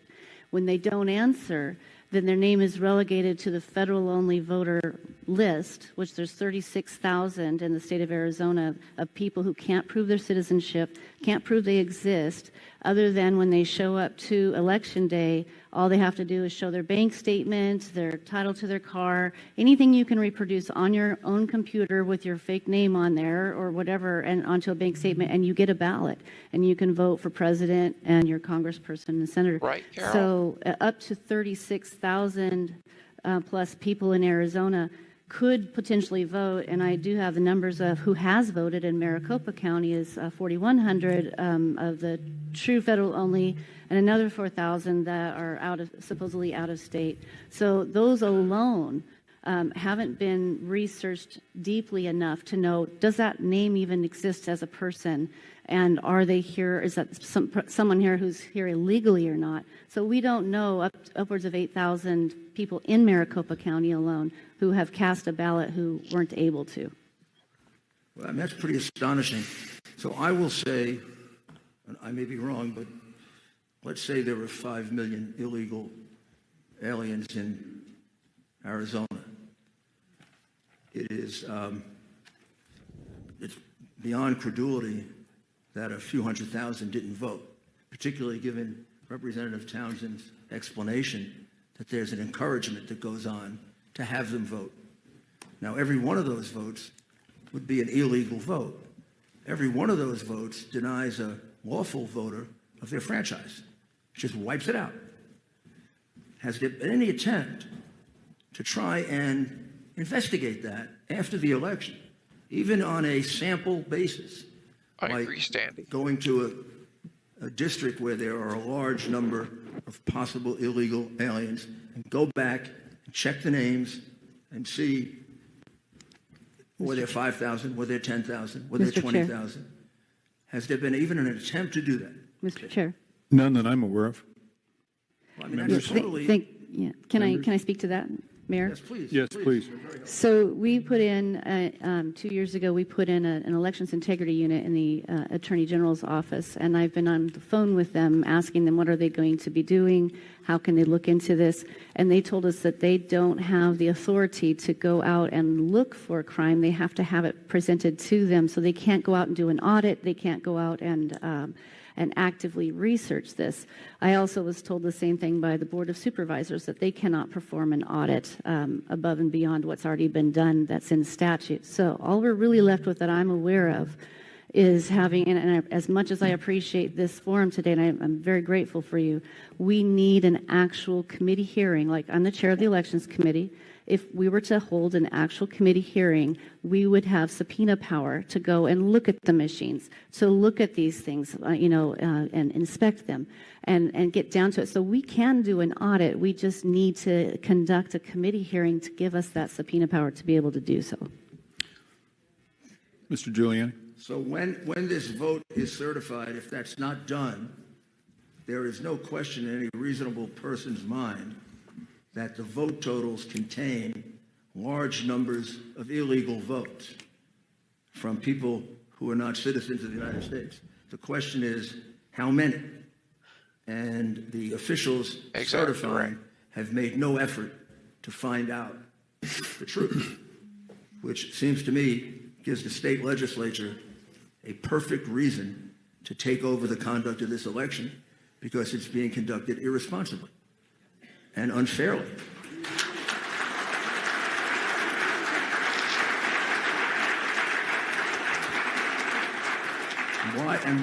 Why doesn't your state legislature exercise its responsibility under the Constitution?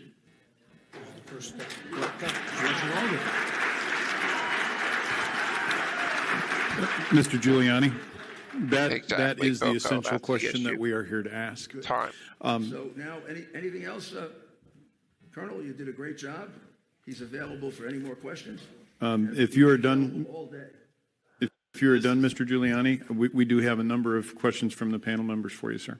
Good. Yes, sir. All right. The first thing I'd like to ask is, you spoke on system capability. And I know that much has been made of the excoriation of the state of Texas on the Dominion equipment, software, and all that. Can you provide just a very short comment on why they said, not only are we not recommending this, we're prohibiting the use of this equipment in our state? In a nutshell, Kamala Harris. that were issued, Both not signed addressed letters saying the same thing. There were too many system vulnerabilities. Okay. And you also referenced a comment about DHS. And I'm struggling with, why did DHS say security for this election was the best it had ever been? Do you have any insight into that? In my experience in life, there's generally two factors for individual. I mean, it's either competence or commitment. So they were either incompetent or not committed to learning the truth at the senior leader level, not Okay. at the operator level. And does DHS know about the information that you've shared with us or that you're sharing with us in the process of this? Have you shared that with them specifically? And much more. So beyond what you're saying here, you've gone into much greater depth. Oh. Yeah, we have relationships with our local. We have relationships with our local DHS personnel in Texas, in both the intelligence divisions and CISA. When I started working on this project in August, I called them up, said, "You guys have got to come out and look at it." They did. They spent an initial 3 hours going through this data. At the end of that, one of them said, "I think I need to go outside and throw up." Okay, besides that, did they do anything about it? They had multiple follow-ups. They drove up to our Dallas counterpart team, received over 600 gigabytes of data that had been accumulated over time. Our team provided them over 200 gigabytes of confirmatory data, and they analyzed that. After they analyzed, there was a passive scan done. Right, Ash. They conducted a limited scan and determined that there were vulnerabilities. They held numerous meetings with their folks, the CISA cyber side, and the INA, which is the Intelligence Assessment Division. And I'm sorry, CISA, could you let the folks who are watching know what CISA is? CISA is the agency in DHS that's responsible for cyber and infrastructure. Okay. Members, any other questions? Representative Biasucci. Thank you. One note that might be important. Members of the elections division of CISA, I was told would never attend the meetings or the briefings that were conducted internal to DHS on the material that we had presented. And I'm sorry, who is that did not participate? The election security division inside of DHS. Okay, thank you. Representative Biasucci. Thank you, Mr. Chairman, and thank you, Colonel. I just wanted to make sure I have this correct. So when we're talking about, it was Mr. Krebs? Is that correct? Correct. Okay. He stated the most secure election in history. He stated we're not connected to the internet. He stated no votes leave this country. This is all things he's stated publicly. So are you? On the CISA website, correct? Right. So are you willing to say under oath that you have seen the connection to the internet? You have seen it go offshore to Germany, Frankfurt. Are these things that you have personally seen and can say that is not true? Our white hat hackers, yes, they have that traffic in the packets. So why would he make that kind of comment, do you think? Either not knowing, believing the myth, or not wanting the truth to be known. Wow. Thank you. Senator Borelli. Yes, thank you, Mr. Chairman. Good morning, Colonel. I've got a couple questions on the Board of Supervisors. During one of their hearings, had said that the text for this equipment that's, by the way, the county doesn't own this equipment. It's leased by Dominion and Smartmatic. This stuff is Is better it than a Bill irregular? Barr Is it hearing. SOP for the tech reps to Jeez. be there during the election process? Yeah, that's been something we observed in Michigan and Pennsylvania, whether they're full-time Dominion employees or contractors. There are Dominion employees that are there to run the equipment. Because at the Board of Supervisors hearing they'd actually made comments that they actually provided them an office space in the county for them to handle this stuff. My question is, a couple weeks ago they did a test just to show that how the system was secure. So they did it before and mid and then after tests, so everybody could see that the Board of Supervisors and the county elections that see this cannot. So what you're hearing is false. Obviously, or is it during that test? Can they find the anomalies in there during that basically what I always call a dog and pony show? Would that show up in one of these tests? In a forensics examination? No, just see, come here and look at this is how we certify the machines, calibrate the machine, whatever, zero it out, this and that. Obviously, these anomalies would not be showing up during that moment, correct? Correct, and it's our understanding that Dominion had a software update at least in a couple states. I'm not sure about Maricopa County, but like the day before the election. Representative Bartow, any questions? So then, I did have the one question. programming Thank you, that went on the Colonel. machines was Excellent, completely different than when they information. were first analyzed You and looked at. described web traffic increase during the election as opposed to how do you measure the increase? Are you talking just on the Dominion server Yes. network? Yes. They just look at volume of data that's moving through the pipes. And I'm not our hacker team they're the experts. I just kind of the big picture know how to dance it, but they do measure volume traffic. Matter of fact, on the Frankfurt server on election day, there was a German cybersecurity professor that was noting that the increase in traffic was, and he related it back to COVID and said, we haven't even hit our indoors winter season yet, and we've hit the highest traffic. And he specifically noted that one of the reasons was the American elections. Was it an exponential increase? I don't think it's been exponential, but I think it went from 7 point something terabytes a second to 10 terabytes. So it went to a lot of, a pretty big increase, not an exponential though. Okay, to my unqualified mind, I don't know exactly what that means, but it sounds big.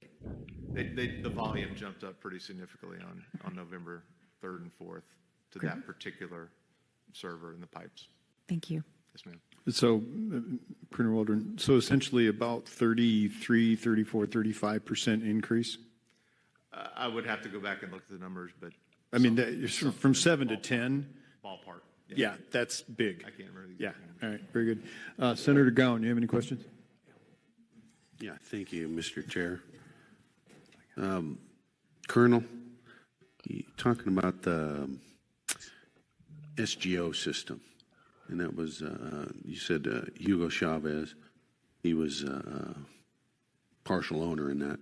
Now, that's the beginning of Dominion? He's a colonel, senior colonel, SGO Victor. was a separate company, but Dominion acquired Sequoia Systems that was spun off of SGO. And they also acquired Premier, which was spun off of Diebold, but they all have the common core of the common code really goes back to SGO. And that one org chart that I put up there kind of showed the licensing agreements that go back and forth between SGO and Dominion. So it's the licensing for the software and the code. So it still stems from the SGO system? That's correct. So, and then you're stating Dominion owns the data. So does that mean when they see the vote count that they own that, not the counties, the state? They process it, they retain it, It's in their backup servers. So they have the votes themselves as well, when that's supposed to be property of the state. They've got the data. They've got the voter data, voter registrations. And then you said Dominion sits on the board of Mr. Krabs. Is that right? That was on the CISA website. When you say the board, what is the board? It was their Election Security Advisory Council. Oh, okay. It should, sir. Thank you, Mr. Chair. Let's see. Representative Roberts, you're next. Thank you, Mr. Chair. Colonel Walton, earlier you were talking about the methods via internet and internal methods as far as, I think you used the term, I forgot exactly how you said it. There was basically methods from the internet and then also internally that there could be manipulation of votes. So my question is do you have any knowledge of were the machines in Arizona connected to the internet at any point in time? And if not, or if so, are there logs internally in these machines that if we were to be able to subpoena these machines and demand them so they could be examined, could we see all of those changes that were made? So when you watch CBS, CNN, any of the mainstream media where they've got the live vote updates, that data is passed live. I mean, it's as the votes are updated. So it's, nobody's getting in a plane and flying the hard drive to New York. I mean, it's uploaded and it's connected. So it is connected to the internet, and whether it's hey, Mr. Romley, good to see you, sir. Votes, with the cards, the voter cards, those can be preloaded in laptops with the software that could be interdicted and upload fake votes, as in the allegation from Pima County, in batches of 1,000. They can scan blank ballots, and then the administrator can allocate that batch of blank ballots to one candidate or another, either in 100% or any percentages that they allocate in the, according to the user's manual. So to that point, just indulge me just a moment. Would you say that is what we saw in the 2018 election with Governor Bevin, where we actually saw on television, real time, the movement of some 500 votes from one candidate to another? I mean, it was so stark. You saw them go down on one and up on the other on the exact number. Would that be a manifestation of what you're talking about? So the working hypothesis from our counterparts on that, because they've worked out and watched it, and they actually went to Kentucky to assist the team there, was that was a server level interdiction. So they went up to the server, downloaded a CSV file, changed the votes, and re-uploaded it. All right, thank you. Representative Roberts.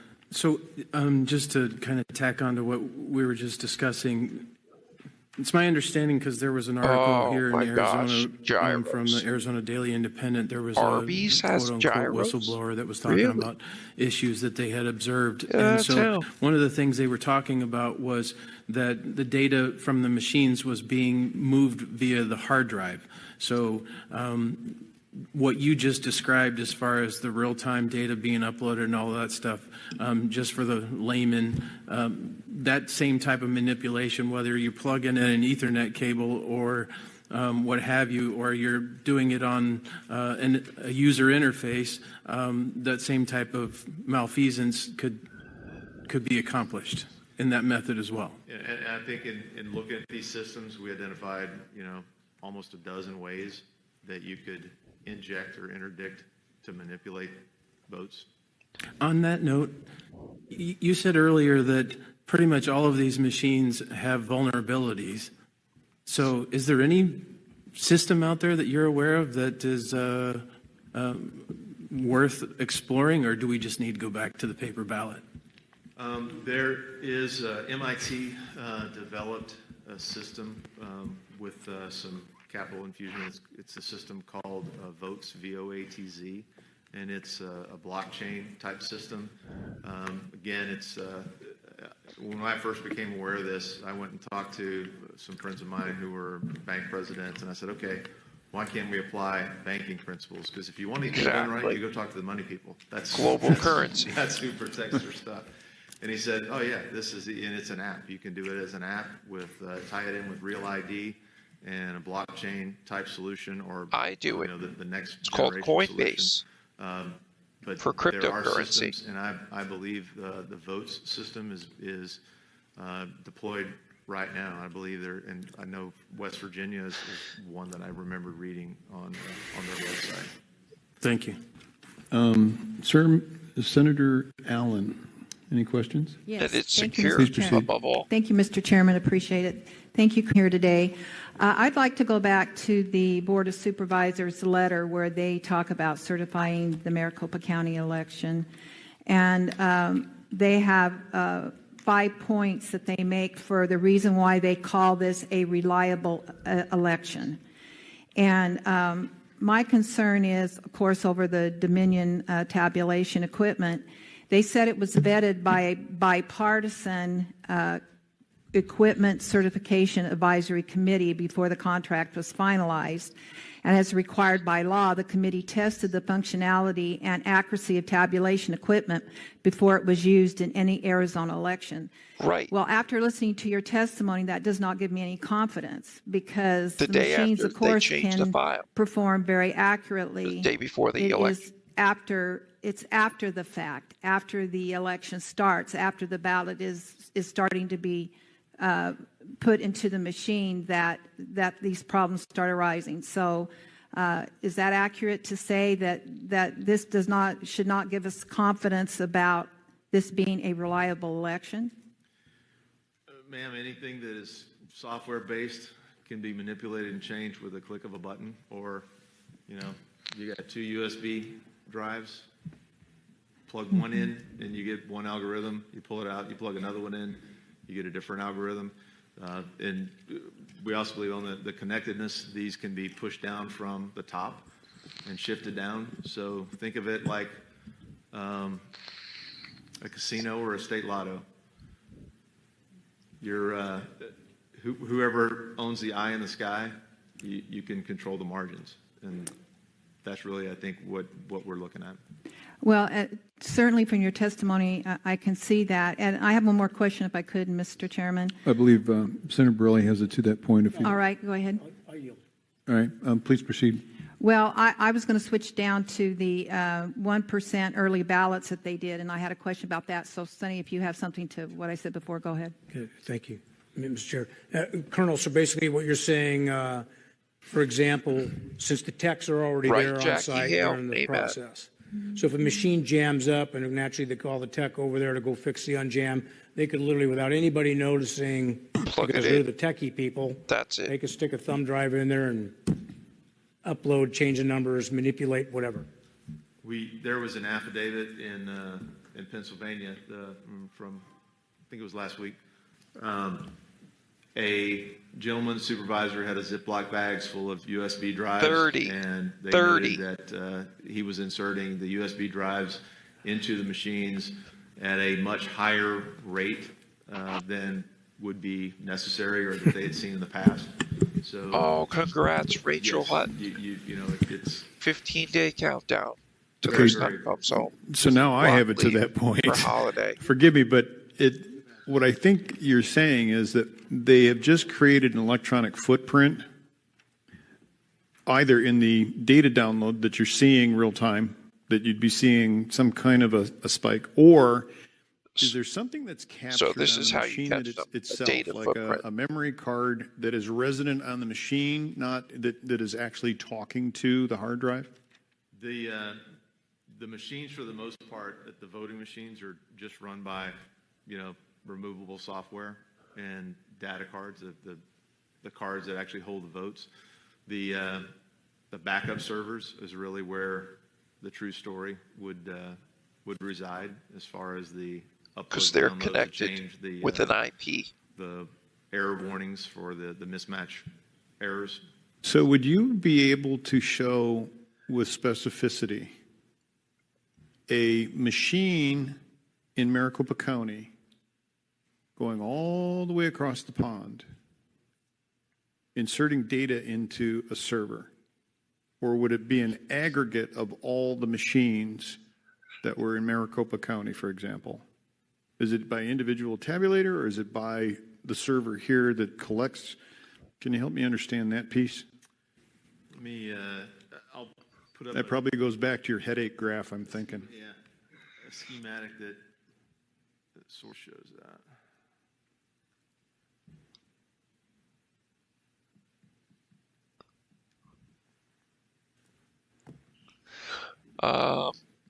The reason I asked the question is we're still looking for evidence. Brief and if that is intermission. in the evidence package, We've now been up for 5.5 that's hours. Something that we would Started want to know early about. this morning. If we don't have it around today, 7.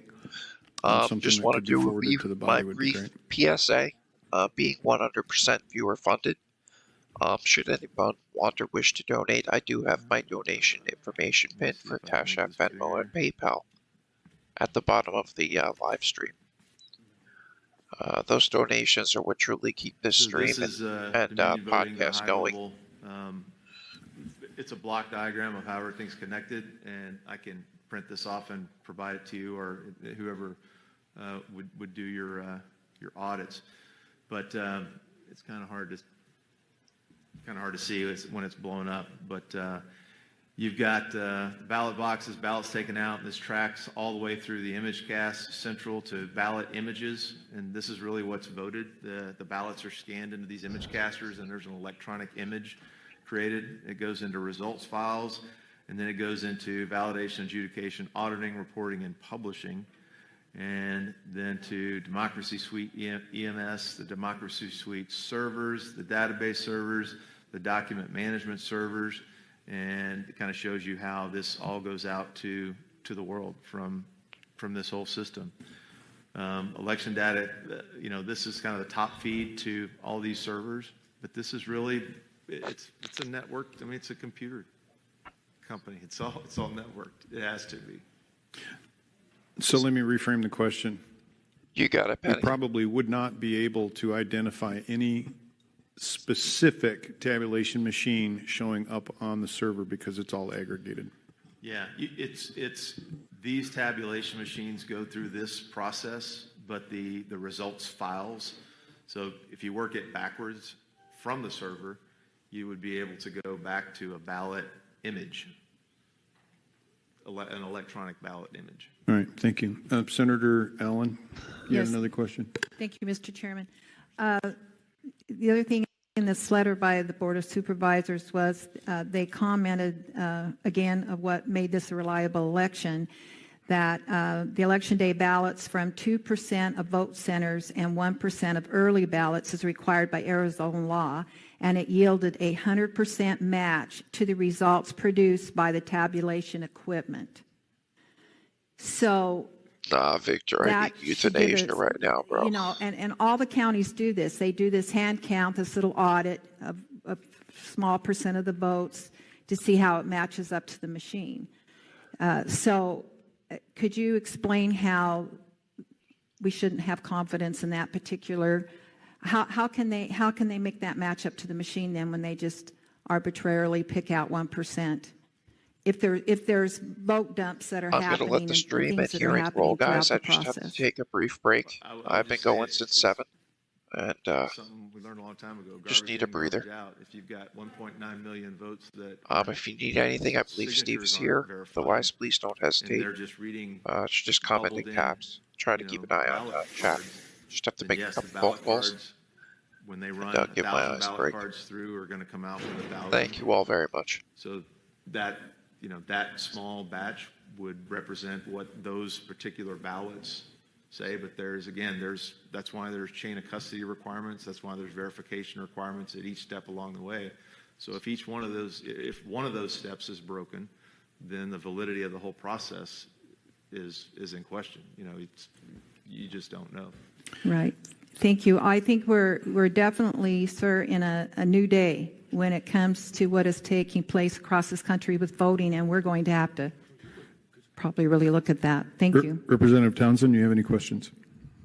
Thank you, Mr. Chair and Colonel. I just have a quick follow-up to some of the stuff we've been talking about as far as the security of the machines themselves. And as we know, like whether or not something happened or didn't happen, I'm most concerned with voter confidence. And if there's all these holes, then we're going to really deflate or collapse voter confidence. So I would like you to reassure me on one particular item.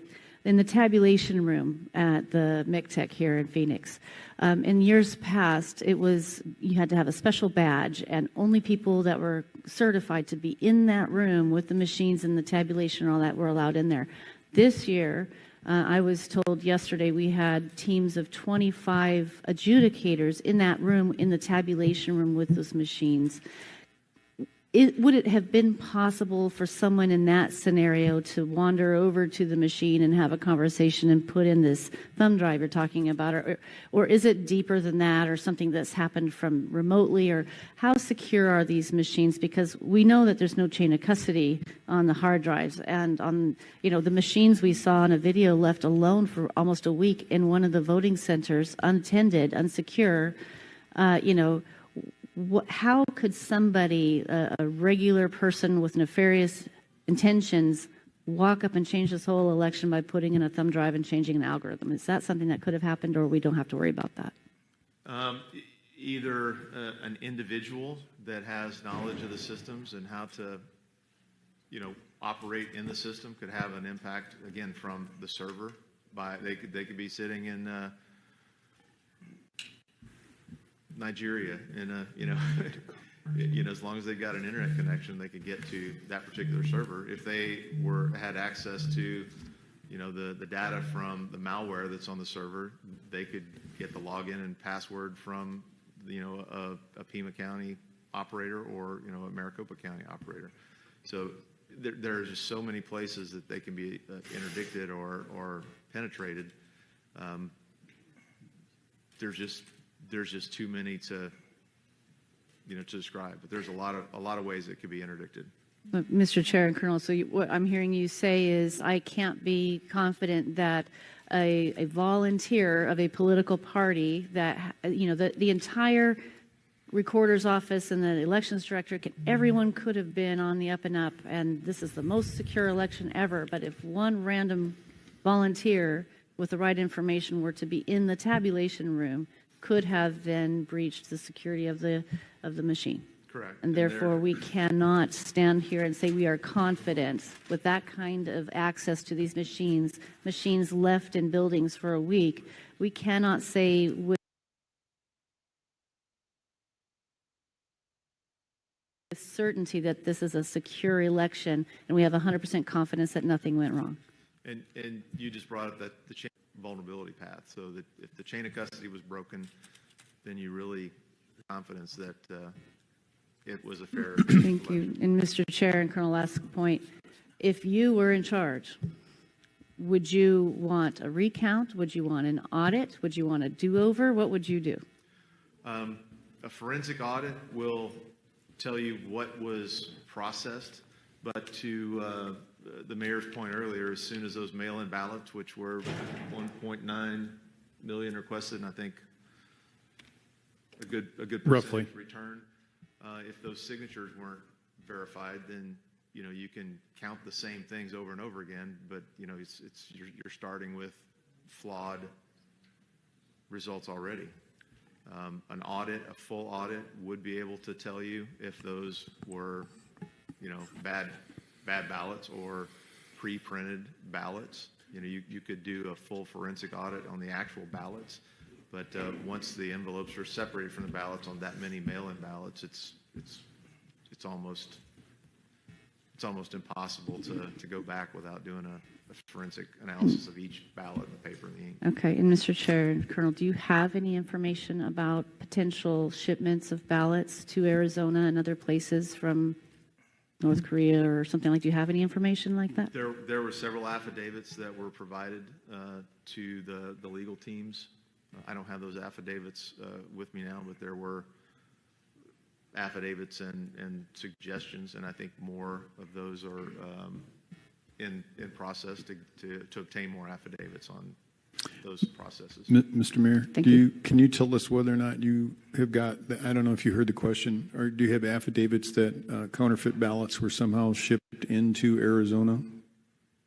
I have to look. All right, thank you. Representative Cook, any questions? Yes, Mr. Chairman, thank you, and I'll make it brief. But I do have some stuff that I'd like to say is that, Colonel, when I ran for office in 2016, I got a phone call one day that one of our county recorder's office information had been breached, and all of the voter information was for sale on the dark web. That was my first instance of becoming representative about this hacking and computer stuff and what's out there. I just went through my third election as the top vote getter, and I would like to say that I continuously have been tried to be hacked on my personal or ledge account or whatever is out there on the internet. I later learned from people, Colonel, that the reason why this is done out of the country, and according to your graph, is that it is harder for us to track these people down and prosecute them when these computer anomalies and things happen from outside the country, inside our country and state. Would that be true? We would not have the legal jurisdiction to go seize or search a server outside of the U.S. Thank you, Colonel. And would this make sense that if you had a simple phone number and then you went on the internet and then researched that phone number of where you received a text message and it was from Ukraine, would that not be a red flag that your phone or information was trying to be attacked or infiltrated? Correct, it would be.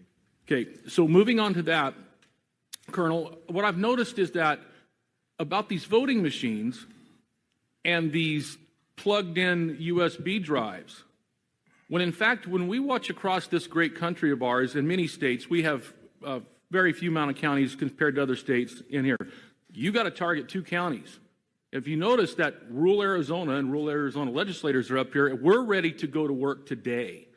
Our constituents demand it, and we demand it as their representatives to work for them to solve these problems.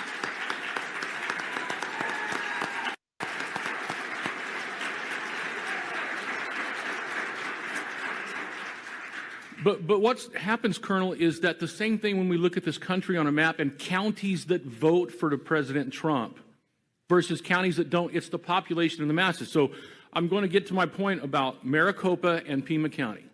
Okay, we all, in rural Arizona, we call it the great state of Maricopa because Maricopa County has more legislators at the legislature than rural Arizona does. If we add all of ours up, we still don't have the numbers to be an equal voice at the state legislature, but we have to work harder, which we can. So if we look at Maricopa and Pima County, if I was going to, now we're going to get down to vote centers, okay, targeted vote centers, Colonel. I wouldn't have to have a USB drive or to infiltrate every voting machine in every vote center in Maricopa and Pima County, would I? Or would I just need to target those individual voting centers in those 2 massive counties in the state to do what you are saying, to take votes and shift them over in those numbers? Do you understand what I'm asking? I've seen analyses that boil down national elections to zip codes, to just zip codes.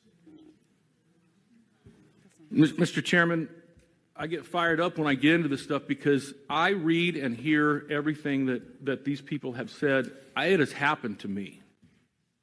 And I just thank you again for your information, confirmation. But when I go back to the 2016 hacking, what I see as a pattern, Colonel, is that there is a plan. There is a larger plan, and it's not a conspiracy theory, and I'm not nuts. But if I wanted to engage in a plan in 2016, Colonel, would I not start hacking and getting the VOTA databases and information of projecting of why do we have, what is the number, 2,000 or 1,200 voters, I believe, in Maricopa County registered that I believe have voted at a vacant lot? I mean, if I really wanted to go down the road, isn't that the way you would target it? Yeah, and again, it's you can interdict this in multiple levels and multiple methods, and I think that's what's happened. there's so much out there, and it's to your point. You know, you're not a conspiracy theorist, but it's really hard. They've made it so hard for the public to understand it, and we call that in deception operations ambiguity increasing. And Thank you, Mr. Chairman. Mr. Colonel, I have the last question is, and what concerns me over what I've read and seen is that could the data that you say could be traced back only to the scanned ballot at this point, so it can't go back to the individual voting machines, could that be bleach bits or whatever that stuff is? Could that be, could the tracks, the longer we take to actually get the machines and check these things out, could there be time to erase that information and cover up if there was a crime or misdealings? There could, but now the batch files will go back to the precinct and the machines on the tapes. So you can track it all the way back to the machines and the precincts by the tapes, and it's what we showed in the Antrim County, those printouts on the precinct level. So that you can go back, but really all that's necessary to do, you know, there's not really a bleach bit. It's just pulling the USB drive out of the voter machine and the tabulators. So the machines themselves, other than the servers, really don't have a lot of resident information. The tabulation machines, you know, they can have some stored images, but the you know, where you retain these, you know, the federal election requirements require, and I can't remember the U.S. Code Title 46 rings a bell, but the 22-month retention of federal elections records, it would be done in those the ballot images and, you know, electronic backups. So the data is retained, and there, you know, you can do forensics on it as long as it's the actual servers and the actual machines. Colonel, thank you for your time, your patriotism, and Mr. Chairman, I yield any remaining time I may have. Thank you. I believe Senator Gowan has one more question, and I just need to remind the panel, time grows short. I think Mayor Giuliani has significant more witnesses and evidence that he'd like to have heard. Thank you, Mr. Chair. Colonel, I just want to get on, come back to the Dominion situation here. Where are the backup servers? I'm sorry? Where are the backup servers? I am not exactly sure. I can try to get that information provided to you. And this company, I think the mayor said they were a foreigner company. The Canadian, is that what it is? So we know there are sites in Toronto. Their offices are in Canada. So we know that there were data there. They also have servers in Serbia and other countries. But as far as knowing for sure where the data from Maricopa County went and resides, we don't know that. But they've got backup servers. So an audit, because we talked about that a little earlier. First off, would that find where the server is and where the information would be? Tracing the flow of the information, yes, sir. The audit would do that. Correct. But it also tell us whether or not it's true or not that the 1.9 million signatures were or were not verified, right? So we would have an absolute knowledge of that. Colonel, could you get a little bit closer to the microphone? I'm getting a lot of people who are saying, I can't hear the guy talk. Okay. Thank so you. the adjudication of the signatures on the ballots, that would be totally separate. It wouldn't be necessarily a digital forensic process, but that audit would be, have to be conducted at the county level on all the envelopes. So if we did an audit, if we were able to do that, tell me the things that could come out of that. Well, if the signatures on the envelopes were invalid, you could necessarily get a percentage of the votes that would be disqualified. But again, when the ballots are separated from the envelopes, you can't tell which ballot came from which envelope. So really all that would tell you is a percentage of that, the percentage of those mail-in or absentee ballots that were not legitimate. So what could the server tell us? The server will basically tell you all of the electronics. So once the ballots are processed, the batches and the images, that'll tell you where all those goes, and it'll also tell you any changes to the software, any updates, algorithms that were in place, and that's all present at the code level. And that's really what these companies have balked at, providing access to the code, because they say that that's their intellectual property, and it's they've been successful at preventing folks from analyzing the code. So they're utilizing their system for our elections, but it's their property. And counties and states have signed up for that. Thank you. Senator Borelli, final question. Yes, Mr. Chairman and Colonel, just for clarity, not only can these machines be manipulated with a thumb drive and everything else, it can be changed remotely outside the voting center. That's correct, and there are references in the user's manual that show how they can do that. Thank you. Mayor Giuliani, anything else with your witness here? No, I think. All right. I think we covered everything. Thank you, sir. Colonel. Do you have a next witness? I'm looking at the clock, and I know that we've got a time management issue with one of our witnesses. Yes, I think we should call Anna Orth. Okay. Because she has an appointment, and we'll call her first. Okay, and then after that, Senator Pat Colbeck. We need to make sure that we have him at the airport by 1 o'clock. All right, thank you very much. Anna Horth.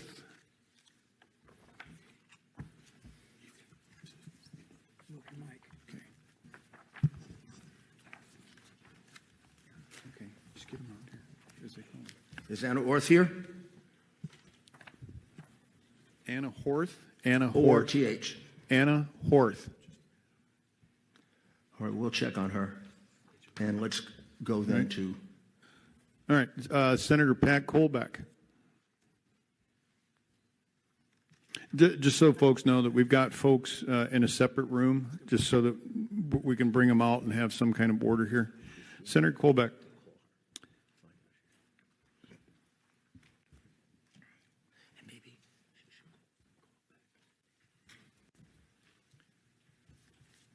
Thank you, sir. If you would, could you please introduce yourself? Yes, my name is former Michigan State Senator Patrick Colbeck. I appreciate the opportunity to speak with you, Mr. Chair, and esteemed panel members. For 8 years, I was sitting on the other side of this testimony. I was where you were sitting, and hopefully I'll be able to provide kind of a unique perspective on what to look out for in this election. If you excuse me, I'm going to try to get my presentation up here and get that going. Kick it up. Yeah, technology's great until you want to use it. It's more difficult when you can't see. Nice job on the resolution of the screen here, by the way.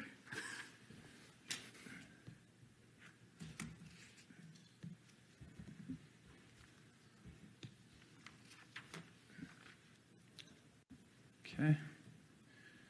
And just for background purposes, as we're looking for it to recognize my USB flash drive.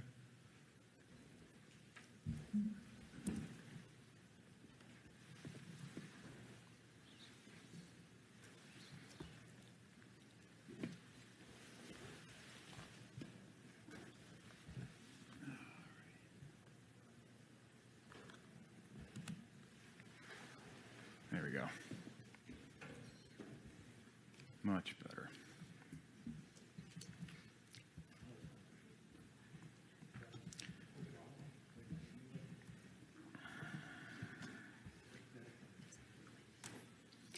Et voila. Okay. Well, we still don't have it on the screen yet. Ah, there we go. All right. And if you would, please put it in play mode so we can see it. All right, please proceed. All right, thank you very much. It was a perfect compliment, I think, to Colonel Waldron's testimony here, because kind of got a unique experience regarding this whole election process. First of all, I am a former Michigan State Senator. I served on the Michigan Senate Elections and Government Reform Committee. I took those duties very seriously to the point of diagramming out all of our election processes, so I had a pretty good understanding of how elections were supposed to work from a book perspective. But another perspective that's useful to this discussion is that something that I couldn't do while I was running for office is actually I served as a poll challenger in Detroit at the AV Counting Board for the election day from 5 p.m. through the next day into the evening of the following day on November 4th. So I was actually at the Detroit AV Counting Board. So you may have heard about all the things that happened there, all the cardboard up on the windows. Yes, I was there. I was one of the people blocked from returning back into the Detroit AV Counting Board, so I could resume my duties as poll challenger. I was up training our next batch of poll challengers as to what they need to look out for and what we had been seeing. And coincidentally, by the way, that was when they were counting the military ballots, which, just so you guys know, that's when they duplicate the ballots, because the military ballots come in a format that's different from those that can be read by these tabulators. And if you don't have a Republican and a Democrat watching that, it's ripe for malfeasance, if you will, and that's exactly what happened. So along with that background, I'm actually a certified Microsoft small business specialist. In addition to being that, I actually did cabling design the International Space Station, so I have no problem working with technology, so it's kind of a unique background, and just so happened that I was right there on the Detroit AV Counting Board on the night of the election. So I'm going to focus in on just highlight 3 areas of the diagram that Colonel Waldron just showed you, because that's important for everybody to understand. For people on the ground, these are the key pieces of technology. He talked about ImageCast Central. That's the equipment that I witnessed out at the Detroit AV Counting Board. It features a high-speed scanner and a workstation associated with it. These were networked in turn with adjudicator machines, which anything that was rejected by the high-speed scanner would go over to this adjudicator machine. That was part of the absentee ballot counting suite, if you will, for Dominion. In addition, they had something that was called Local Data Center, where all the election officials would work from a central computer workstation with a series of laptops, et cetera, that were connected to the rest of these computers. We'll get into that a little bit later here. But that ImageCast Central area is one of the key pieces of, or key systems, if you will, that are on the ground for the absentee ballots in particular. If you're at an in-person polling location, you'll have the ImageCast precinct set up, and that's on the right-hand side of this diagram. Up on the top is kind of the local data center and the kind of the eye in the sky, the overarching look at what's going on with the election. And we'll get into that in a little bit more detail later. And as you guys know, Dominion voting systems was used here in Arizona in Maricopa County, and they were using some of the same equipment we were just talking about in regards to ImageCast Precinct and also ImageCast Central that cans the scanner there. So I said that I was in your position before, right? So if I were in your position, these are kind of some of the key questions I would be asking in regards to all that we're hearing about this testimony regarding this election. Number one, was the chain of custody for the election artifacts broken? And thank you very much, Senator-elect Townsend, for bringing that up. That is a key term for everybody to understand, chain of custody. And we're going to go over a little diagram on specifically where some of my comments are going to focus in on in that chain of custody. All right, and the key is to hit the right arrow. All right, and was there evidence of election fraud? There can be fraud that happens that may not even violate statute, but you know that the intent is there to defraud the election, and they take advantage of loopholes that we have in the law.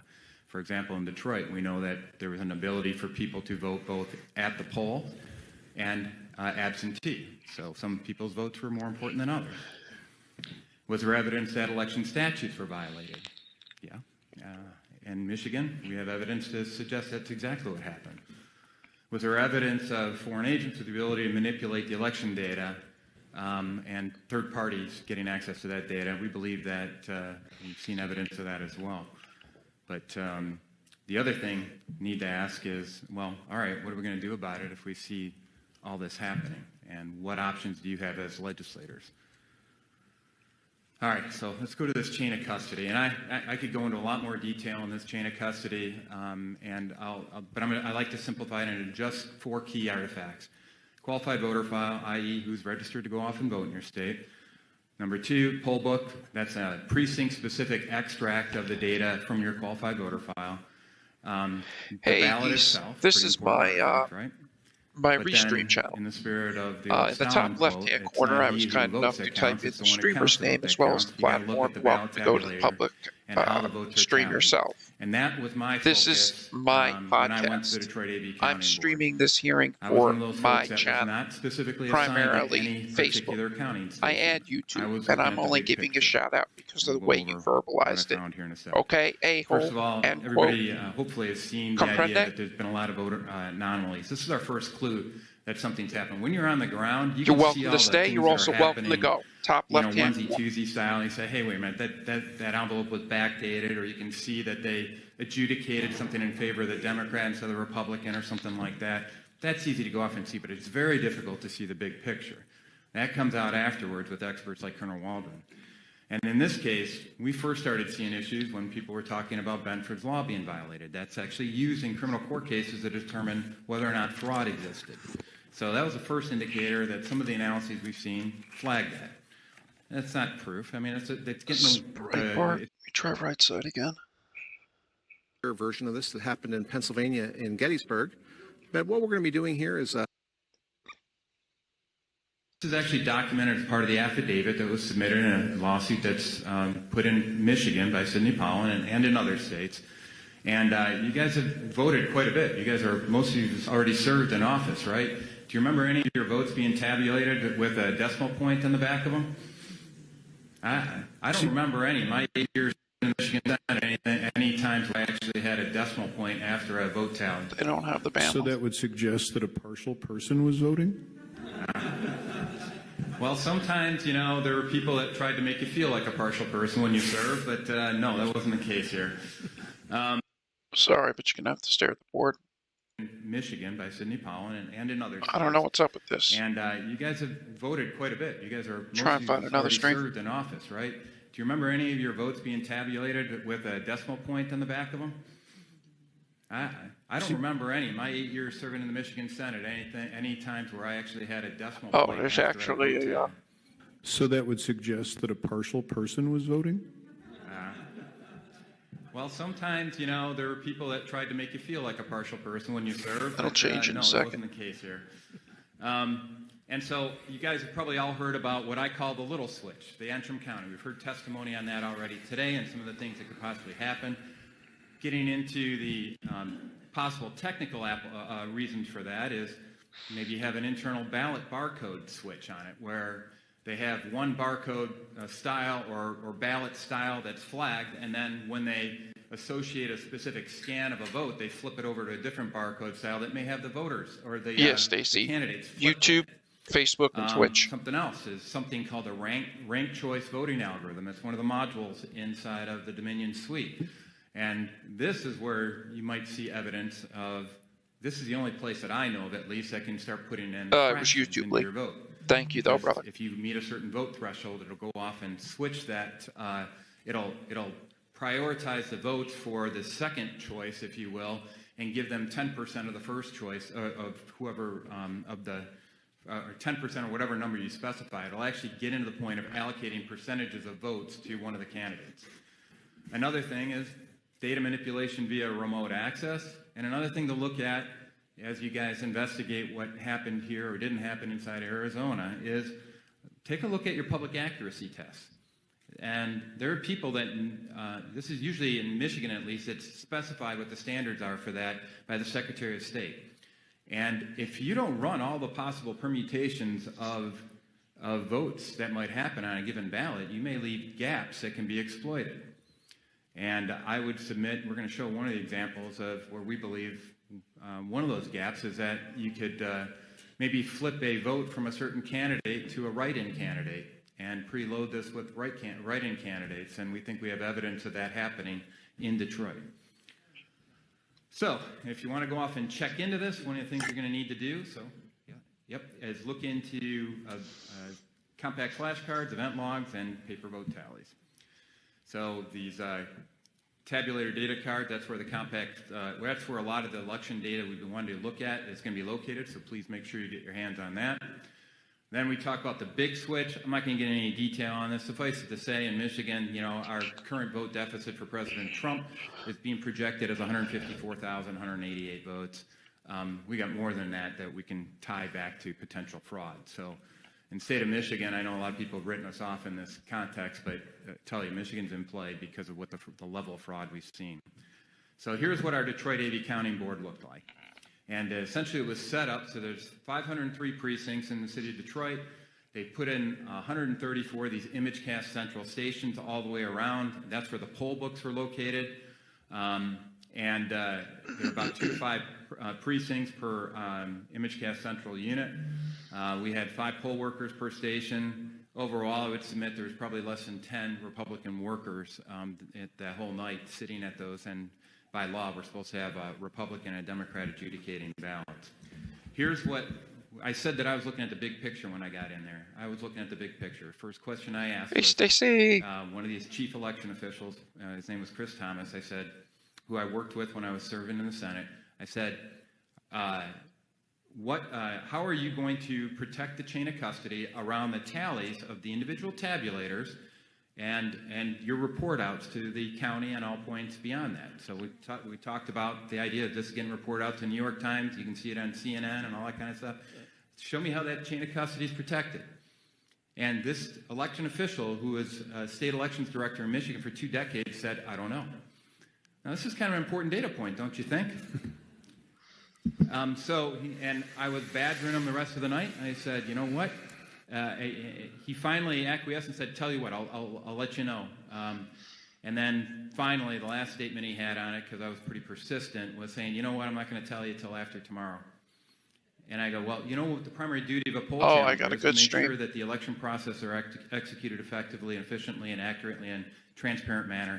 He did not allow that to be done. Now, I can see physical transfer of data. I can watch when somebody moves a flash drive from a tabulator to a central station, and I can go off and verify vote counts at that handoff. I can't get inside wires to go off and trace electrons through the Ethernet cables that I saw position, and that's the next point I want to highlight. And this is something important for you to understand here, is how these were connected. A lot of these election officials will swear up and down that none of these machines were connected to the internet. And that's based on propaganda being pushed by companies like Dominion Voting Systems. They will say that they have an air gap. They will say that they have fire. Good stream. You'll be good. Data center that we have election officials that did confirm that that was connected to the internet, but they said none of the tabulators or anything else were connected to the internet. I can show physical connection between those tabulator machines via Ethernet cables, 2 routers or managed switch. It's tough to tell from 12 feet away. But it's a router type of device connected to all the other devices on this network. And as Colonel Waldron pointed out, it's designed to work as a network. And so all these tabulators were connected to one another, all the adjudicators were connected to one another, the local data center that they acknowledged was connected to the internet were connected to these tabulators and adjudicators. So, and so if that wasn't enough, we went around to all the different computers and observed in the bottom right-hand corner of all the computers, and I can't do this because it defaults into a certain slide presentation mode, but if you have laptops that are window enabled and you're connected to the internet, you roll over that and you got a Windows 10 device, roll your mouse cursor over in that bottom right-hand corner and you'll see a LAN internet connection icon. And you roll over it, it's going to pop up and say, connected to the internet. They wouldn't do that test for me to go off and demonstrate that. Yeah. So, guys, it's serious stuff. And I also wanted to highlight, I took a snapshot of what the Wi-Fi connections were at that point in time. And one of them is called AV_connect. I wonder what that was connecting. Part of their spec that they have in the contract with the state of Michigan that are supposed to be connected via Ethernet cables. And they even have cellular-based modems that they can plug into a lot of these items to transfer the data over the internet. They've got a Dominion Tech support manual that says connect it to the Ethernet. There's no denying that this was network connected. And by the way, even if they say it wasn't connected to the internet, Arizona, in the Detroit AV Counting Board, I can trace a physical connection that says that the system that was used to tabulate 172,000 plus votes in the state of Michigan was all networked together. So even if it wasn't some guy sitting in an ice shanty in Antarctica connected to the internet, that one guy in the city of Detroit that had access to all that information could modify the votes locally there. And so why does it matter? Well, we already talked about these man-in-the-middle attacks. We talked about in the Sidney Powell lawsuit that's out there, There's additional exhibits that highlight that these passwords are available on the internet, and when you have a man-in-the-middle attack, you think you're getting the right data, you think you're talking to the right person, but you ain't. You're talking to an in-between guy. We also got NAIST that left a key under the mat. What do I mean by that? All the specs on what files to look for, what their file size is, everything else for the voting system is left up on the internet for everybody to go off and say, I went there myself, I could download this file, took that extract from it. You can find out everything you need to go off and manipulate as a hacker.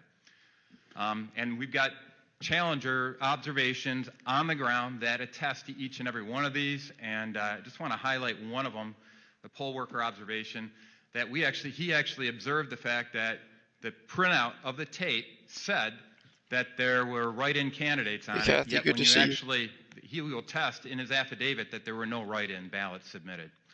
Senator Kolbeck, we're out of time. Yep. So thank you very much for your testimony. We also appreciate the slide deck that you presented, and if you are willing, would you please distribute that to the members of this panel? And I'm sure Mayor Giuliani would like to have it as well. I will leave a copy for everybody. Any questions for this gentleman, Mayor? No, I didn't. Or would you like to move on to Anna Orth? We can move on to All right. Orth. Thank you very much, Senator. Anna Orth, would you please come up to the witness stand?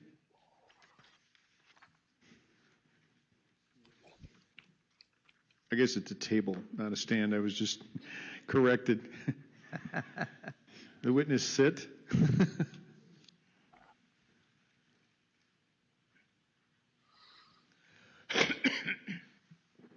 Thank you for coming, Anna. Thank you for having me. Would you please give your name, and Mayor, the floor is yours.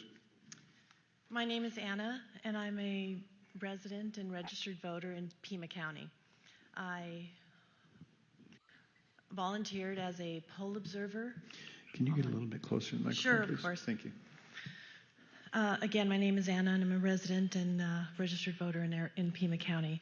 I volunteered as a poll observer on October 16th, and then I signed up to work as a poll worker on November 3rd in a neighboring precinct. Would you like me to just give you an overview? Is that what Yes, I'm please doing? do. Okay. Well, I wrote in because I was aware of some irregularities that happened while I was a poll observer and some different activity that I just felt uncomfortable with on election day. So I'll go ahead and start with what happened on the day that I was an observer.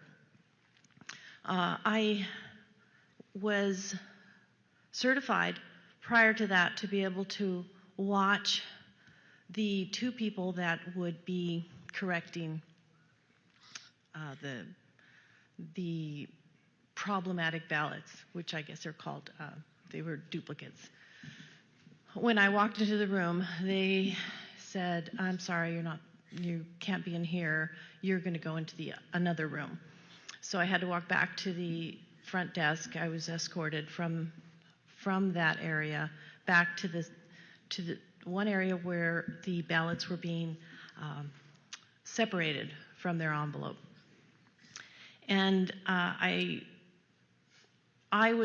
there were 30 to 32 people doing this, and there were probably 14 to 17 tables where there sat two people, and it was supposed to be a Democrat and a Republican. But not every table had a Democrat, but not every table had a Republican. So many of those tables had either a Libertarian or someone. There was one table with someone from the Green Party, and then there were 3 or 4 tables that had a Pima County worker at each of those tables. And they worked there at the elections office because when people came in from the building, they talked to them, and their conversations led me to believe things like, oh, did you leave your lunch? Did you bring lunch? And they said, no, it's over in my office. I'm going to go get it later. And she was back in 5 minutes. So similar conversations that went on with people who came in with those workers. I found it difficult for me to be able to oversee 32 people and what they were doing. I was able to catch a few of the things that were mistakes, or where ballots were just, they were taking them out of the envelopes and putting them on in a pile. And their job in this particular room was to watch, to make sure that the ballots were in one direction, and then they would double check the count of the ballot to the envelope, I imagine, to check it against the envelopes that came in. Each table was given a bin to put these in, and these bins would then go to another area where they were being stacked up to be tabulated starting on October 22nd. Many of these had mistakes, or they were written in pencil, and the workers, as I went around, had questions on, is this a good ballot, is this not? I was told by the gentleman that ushered me out of the place where I was supposed to be, and said, you aren't supposed to talk to anyone. You do not communicate with them. If you have an issue or you see an issue, you need to go to the supervisor, which is at the front of the table, front of the room. So as I saw things, as I went around to each table, I would go to the supervisor and I let her know, they don't know what to do with this ballot. It's in pencil or blah, blah, blah. And she'd say, no, it's fine, it's fine. So as I went back to the tables where I saw these issues, under my breath, I said, you need to go tell her. You need to go talk to them about this. And so many of them said, what do I do with this ballot? It's in pencil. Oh, it's fine, it'll go through. Or some people wrote over their ballot, over the little oval circle where they were supposed to mark, and those were put into a separate pile that would be called duplicates. Those duplicates then went to another table and were then taken to the room where I had been ushered out of. And there was one person, there was supposed to be a second person, and I said, is there a Republican at that table? Because I said, is there a Democrat and a Republican? And he said, well, we hope so. They have to, if they get here, but it'll just be, me. And hopefully a second person. So as I saw these ballots along this area that they marked as dupe, which I understood to stand for duplicates that were going to be fixed, they would then be taken to the table, to the room where I could see it was a glassed wall between us, and they were taken around to the other side to be dealt with. I didn't get to see that at that point.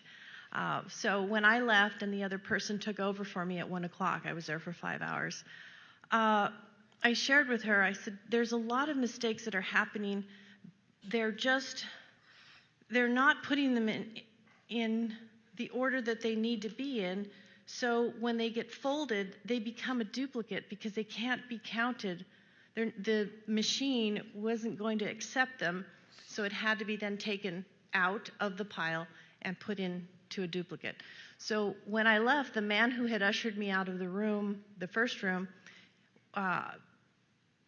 came to get me at 1 o'clock and walked me straight over to the front desk. And he said, I hope everything went well. And I said, well, my concern is not necessarily where I was. It was hard for me to watch 32 people by myself. But more concerning is when these ballots were opened in the other room. And so to give you kind of a sense of how it worked is the ballots, however they were collected, were brought into an initial area of the Office of the Elections in Pima County.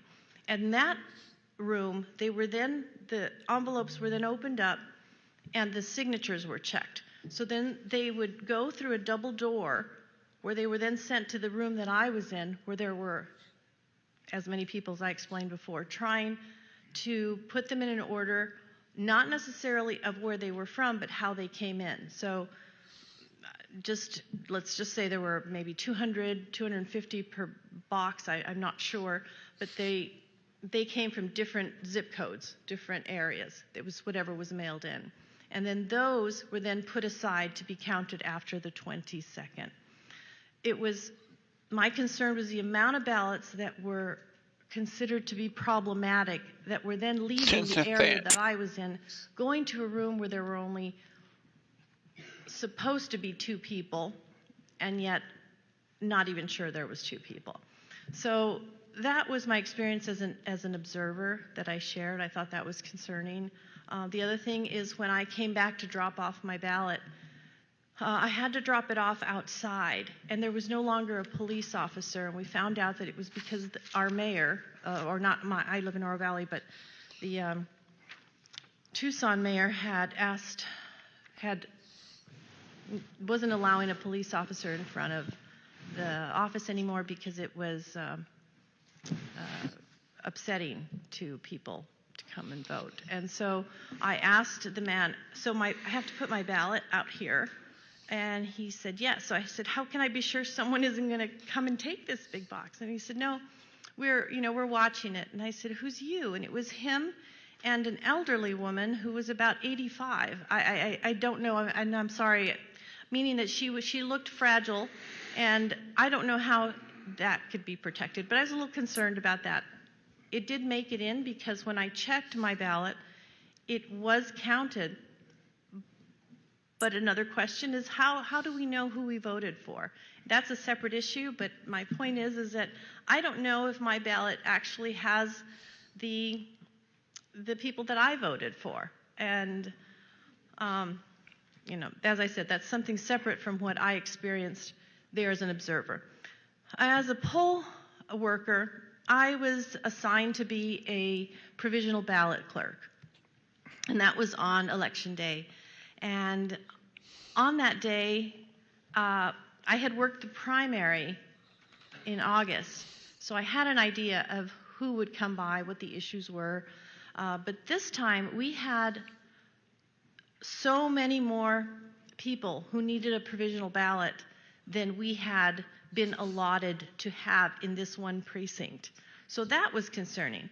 But the people that came to me I had so many people who said, I didn't ask for a mail-in ballot. My wife isn't listed as an early ballot person, but I am. And those are the kind of people that we had a lot of. But secondly, I had people who had just moved here from other states, and most of them were from 2 apartment complexes. It was concerning because as we counted them, we probably had over 40 people who were in one apartment complex with one address who had moved here from other states that I began to turn away. I'd say, I don't know, within the hour, we were so busy that I took a break and went outside. And a gentleman with a yellow shirt said, hi, I'm with the Democratic Party. I'm here from California, and I'm here at this precinct specifically. I came from a Phoenix in Maricopa County, a precinct there, and we're here to help turn Arizona blue. And I don't know if just looking at me, he decided that he felt safe saying that to me. Maybe he assumed that I would be okay with that.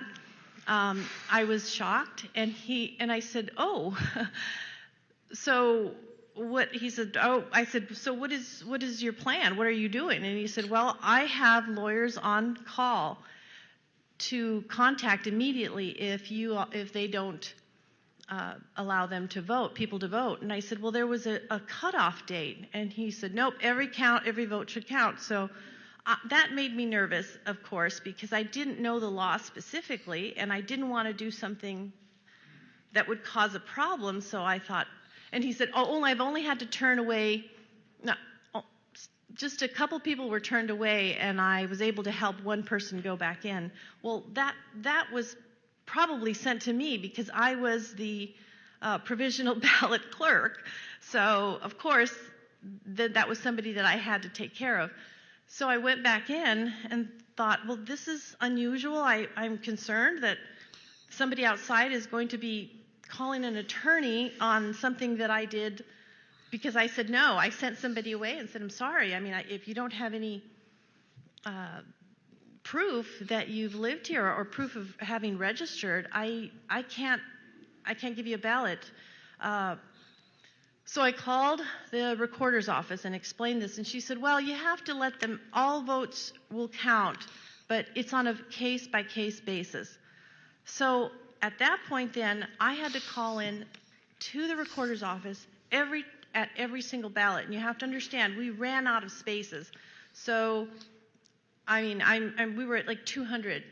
I'm sure you can check on this to be sure, but we were over the amount of ballots we had. But every time I called the recorder's office, they would ask me for their name and their date of birth. And when they would look that up, the person on the phone would say, okay, well, you can go ahead and let them vote. And so I was trying to find a constant that I could go by so that we could speed up the process. I mean, is it if they've moved here and they have this, and if they've moved here in a certain date, what is it? And they would not give me any constant. They just said, you just have to call for every case is different. So my concern and why I wrote in was that I had two people right after having a slew of people who came in from other states wanting to vote without having been registered and allowed to vote per the recorder's office. I then had someone come in from Maricopa County and one from Pinal County. It just happened right after. And each of them, when I called in, they said, nope, you're going to have them go back to Maricopa County, and the other one will have to go back to Pinal. And I said, well, how is that this person from Wisconsin and this person from Michigan and this person from Kentucky was able to do that? And she put me on hold for a second and then came back and said, well, it's just that we have their records more accurately than we have for Maricopa. We just can't, we're not able to process a Maricopa County ballot. So I had to send them away. But then as other people were coming through, it made me question why that was happening. So I asked them, do you have information that will prove that you are a resident, that I can verify that you are registered to vote here? And they would pull out their card, and it very clearly said that they were Republican. They had a voter card. So to test this theory out, I called the recorder's office and asked them, and they were denied. I had to deny them. And so I was in a frenzy trying to take care of all of these people, but I found that the discrepancy between every vote counts and only those that the recorder's office would allow was indicative of how they chose who they wanted to allow to vote. And there was a consistency in the voter preference that they chose. And that concerned me because by the end of the night, which was at 8:15, after we counted all of the votes and they got put in the box and we were waiting for someone to come get them, I'm in the car and the election was already counted for Arizona, which I found appalling, first of all, after working 15 and a half hours taking in votes. But the experience really led me to believe that it was not, there should have been a system that we could have followed, because I understood that registered voters ended on a certain date and you couldn't come in and vote, but I was having to allow people to vote that literally had just moved here within 2 weeks, 3 weeks, and they were all from two different, not all of them, I take that back. There was a large majority, a large percentage of people who had addresses from 2 apartment complexes. And the last thing is that I had a homeless man who came in with a registration. And the reason I know he's homeless is because I said, "Where do you live?" And he said, he didn't speak English, and he said, "I don't have a home, but when I was at a shelter, they registered me at the recorder's office." So when I called about it, and they said, "Well, he was probably registered to be in this precinct." I said, "But he doesn't live here." And they go, "Well, it's anybody who was registered downtown can vote." And so I found that to be odd. And last week, for work, I was on the other side of town, and I saw this gentleman on the south side of Tucson with his shopping cart.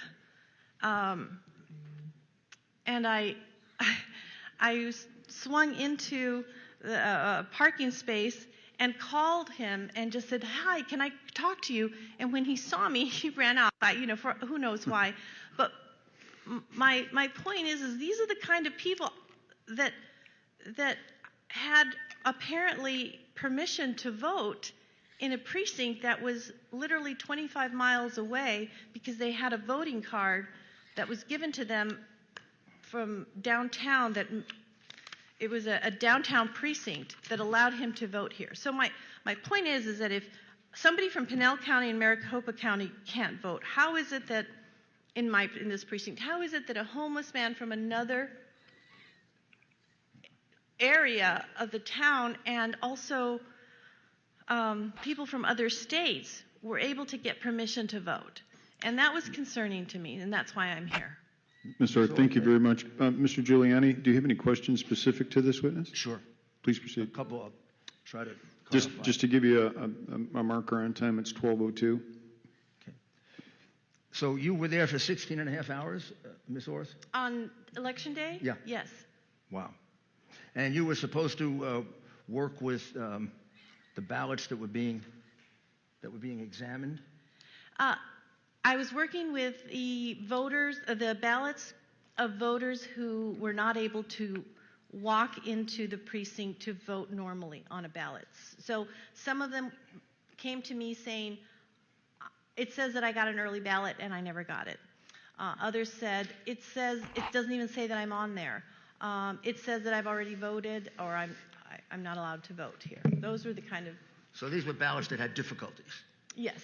And there were 28... Hate to say it, Carol, but more times than not, it's not the age in that instance. Looking at those ballots with that item. Observe? No, that was...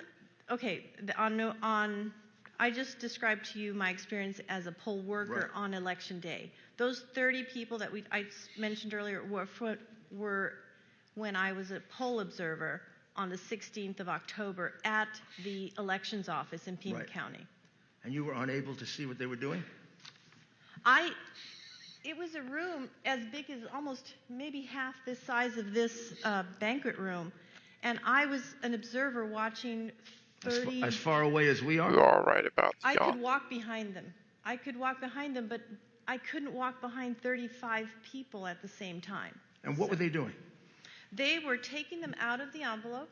They had been brought in from the recorder's office where the ballot had been opened. The envelope had been opened, and according to Nathaniel, what I was told, the signature had already been checked in another pretty room. much safer to be a criminal than it is to work. No, I didn't get to see that. They would take these your out whole life, and they would take just for the system to destroy your life. And I was not allowed. Refused? Yes. So they said, and I wasn't allowed to talk to anybody, but as I said before, I could talk to the supervisor. These people who sat at each of these tables, who were representative of mostly one party, with the Democrat Party, and they would take them out of the envelope and then put them in a pile, and then separate the inside envelope. In Arizona, we have an outside envelope, then the inside envelope, and then the ballot, right? Right. So the ballot was then collected from Sandy. The bin. So each table would get a bin, and they would separate them, put the ballots in a pile, put the envelopes in a rubber band, put them to the side, and then mark that they had such and such amount of regular ballots and such and such amount of duplicates, problematic ballots. I feel that way had now. To be taken to a table and they would separate those, take the duplicates, Every mark vote them, matters. put them at a table, which were then taken to the original room where I had been ushered out of. Not that I was not to help them. In a room that you were excluded from, they examined Oh, the yeah, signatures. Karen. Yes. No, they started examining the signatures, then were moved to this room.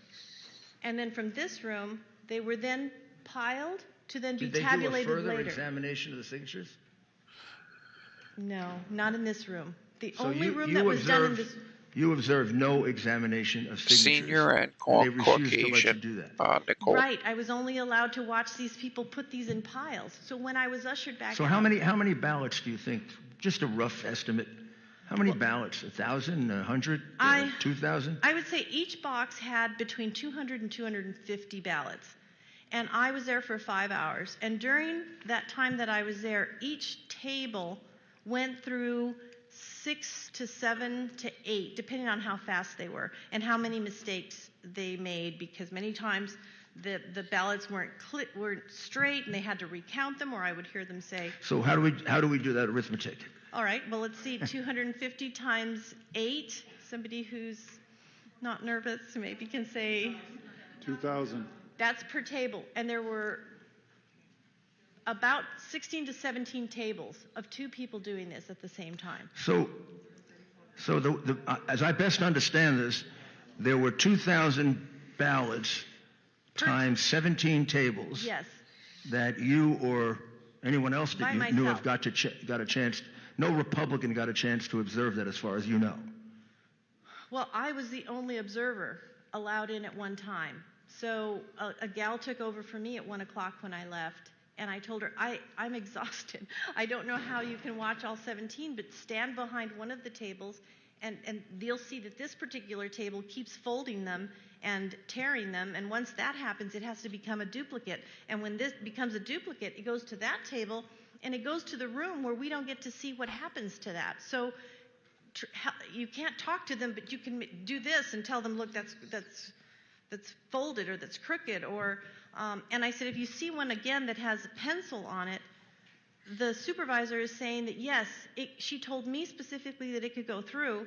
I mean, told me that it couldn't, but told them that it could. So I said, there's some discrepancy in what she's telling me and what she's telling them. So just do your best to try to keep an eye on this particular table is doing this, that particular table when I walk by is doing that. That one over there has a Pima County worker on it, and she works here with them, and there's no Republican at that table, so it's very concerning. And so it sure that is. was the Social Security so when I was guaranteed ushered get out, they denied came first time. specifically twice Normally a to second. me and said, please don't talk to anybody, and you cannot leave on your own. Make sure that when it's time, what time do you have to leave so we can walk you out? When they walked me out, the gentleman said, I hope everything went well. And I said, well, I'm concerned because here they were, my only concern is the handling of the ballots, which makes them ineligible to go through the machine correctly. But it's the room before me and the room after me it's a concern. I don't get to see. Well, let me ask you about that. So a certain number of ballots were now put aside as duplicates. Yes. Duplicates means that they had a problem. Good to be with you. Yes, that they have to be duplicated. Right. So it didn't mean there were 2 ballots. Right. That's what Duplicates they can them. sound like 2 ballots. What Right. it meant was there's something wrong with it, and therefore we may have to duplicate it. Yes, and that's the room that I was originally And they were put aside. put aside. And they were taken brought out. into another room, and 2 people. you were not allowed to go in there. No, I was not allowed to go back there. So you were cut off from Sandy, that also. Yes, I was specifically You were cut off from taken observing out. the problem ballots. Yes, I was specifically taken out of that room, ushered out, and brought into this room, which really was just the room, as I explained. And how many could you estimate that is?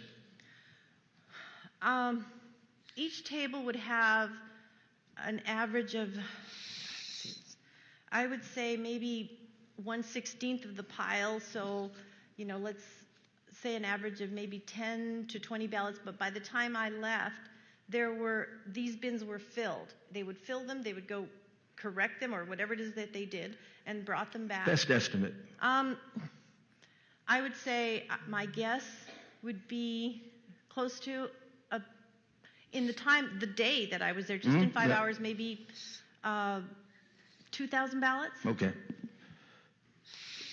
Yeah. About.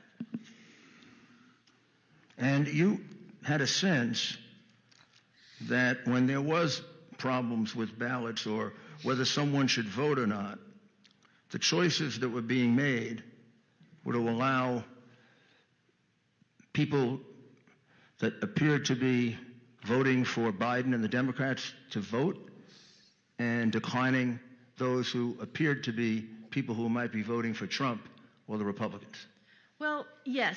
I began to get that sense after I saw that people from other states who weren't even registered in the state of Arizona were being allowed to vote. I was given direction that I had to give them a provisional ballot because as they walked out, there was a gentleman out there who told me he was specifically there to make sure that every voter who wanted to vote could vote. And so that was on election day, though, Mr. Giuliani. That's not on the Right. the day I observed. Okay. I got it. And on that day, that was happening. And then when I would get a voter who was from another Thank you, Stacey county Snow. That's right, guys. Those and hearts had and some reactions do go a indication, long way sometimes with they the had a algorithm, shirt as you know. that either said Trump on it or they showed me their voter card and said they gave me some indication that they were a Trump voter, and I had to call on them like I did for every single person that came in to the recorder's office, and I was Just told to given what send this them is, it's away. pretty important. And so it was at that point that I started to see that this isn't. I was just thinking the same thing, This Dan. can't be right. So I tested this and You be as asked short her, and as then brief as especially possible. I Glad you said, recognize that. The more she and so when I talks, said you all live at this apartment complex and you all she's live at still this a good other one, and This is good, though, the complex. they said we have to, we're all coming in to vote, and so I said, well, are you how long have you lived here? Is this your other precinct here? Well, I've lived here, or I've lived there. And they still were allowed to vote. Many of them were not residents for more than a month. Other people said they were registered in another state, but that they were here. And then, as I said, I think the coffin for me was when this poor little old homeless man, and I speak Spanish, so I spoke to him and said, how are you here? And he said, I was told to come vote. I want to vote. And I said, okay. Well, where do you live? And he goes, well, I lived in a shelter downtown. Well, downtown is 15 miles from where I live. So Right. I'm sure that's not his precinct. He should be voting there. So you thought there were about 2,000 like this, roughly? I would say easily, just in the 5 hours that I was Okay. there, on one specific day, and that was on a Friday, they were going to be counted. They were being collected to be tabulated. One on the last 22nd. question. The gentleman who said he was there to turn Arizona blue. Yes, that was a What guy. was he? What was his official position? He had. I agree, Carol. I think she's just An nervous inspector of some kind? and No, he was traumatized by it. a poll observer that was from California. He was from Feels LA. degraded. And on a break, I walked out there and I said hello and just walking, and he said hi. And I said, what are you doing? And he said, well, I'm a poll observer for the Democratic Party, and I'm here. I said, oh. And he goes, the weather's hot here. It's not as hot as it is at home. And I said, well, where are you from? And he said, I'm from California. And I said, what are you doing here? And he said, well, I'm here specifically to help turn this precinct blue. This is one of our problem ones. And I said, oh. And as I said to the panel over here, I don't know why he felt comfortable telling me that, but he said, I said, you came all the way from LA? He goes, no, actually, I came from another precinct in Maricopa where it was another one that we were focusing on, and now I'm here. What was he doing? Was he campaigning? Was he encouraging people to vote for Biden? What activities did he take part in to turn Arizona blue?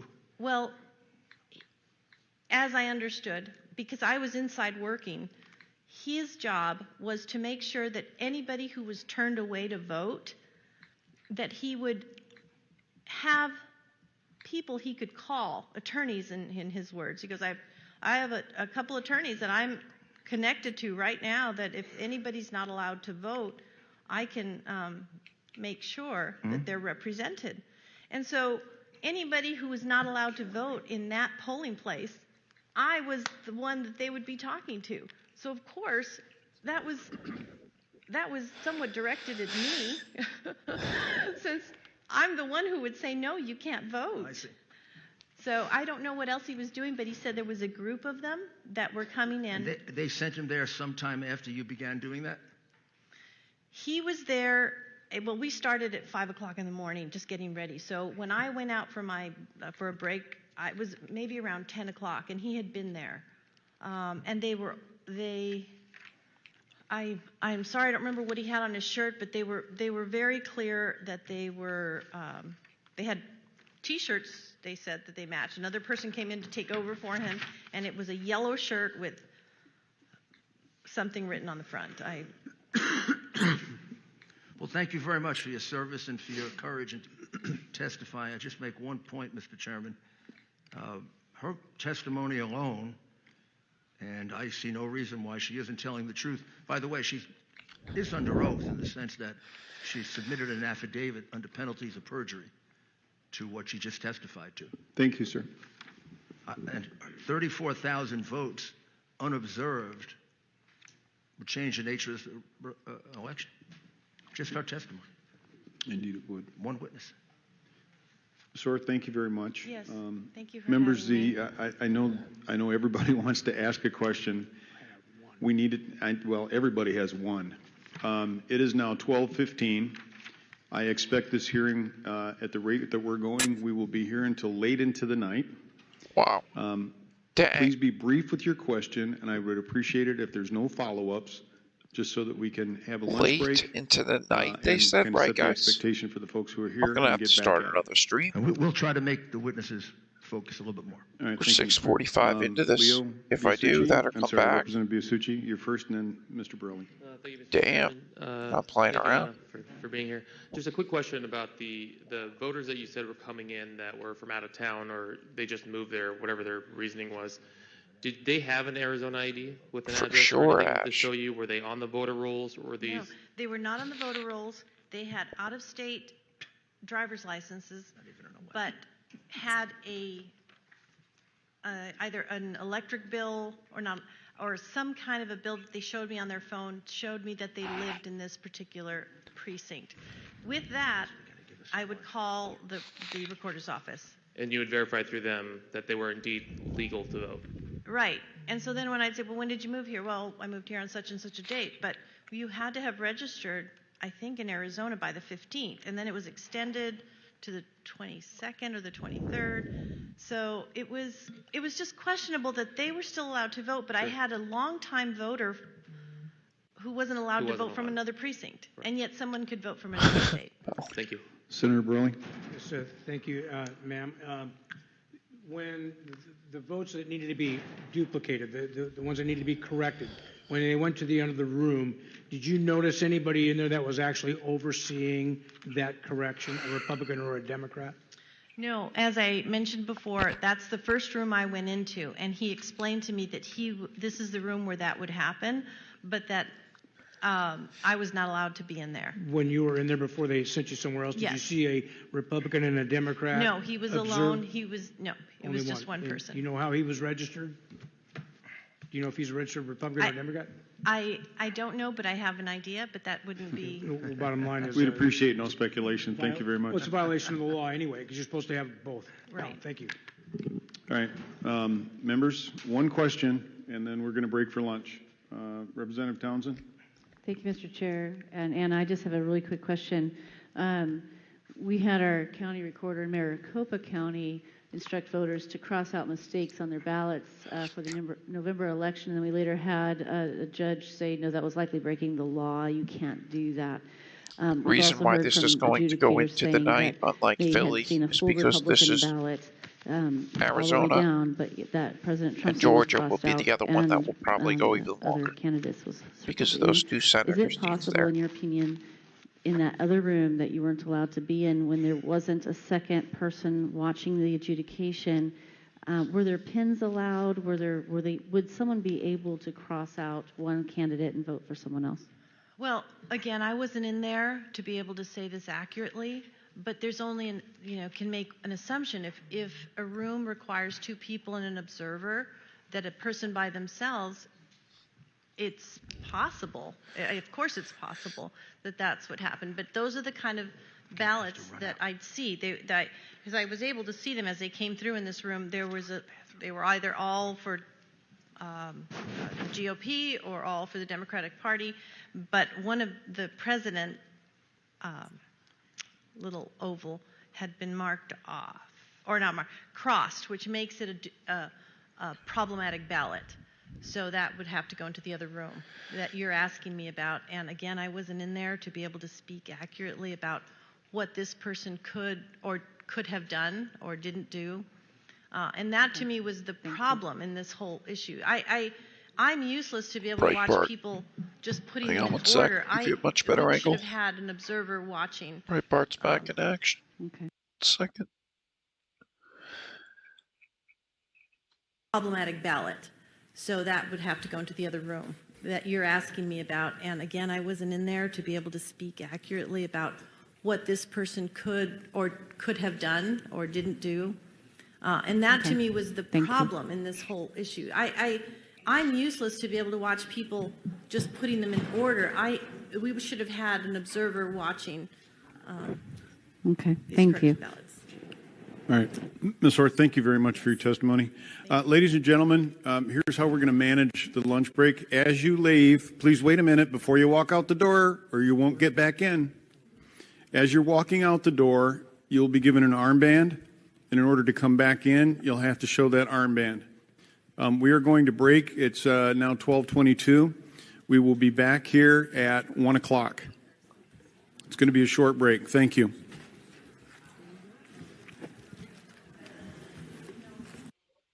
Oh, yeah, Karen, it's unprecedented. Karen Rivera. No. I'm not sure how long their break will be. What I'm going to do is I am going to end this stream, and I will start a new one thereafter. What's the other one we were on? The National Desk. See if they cut out too. Here's out front. Mail-in ballots have increased exponentially, but yet the fraud has decreased by more than 30 times? This is ridiculous. Nobody believes this. Okay, so this is a playback. So this is why while we they're are on break. calling on our state legislators to do the right thing. It's simple. Discard the results of this fraudulent election right now.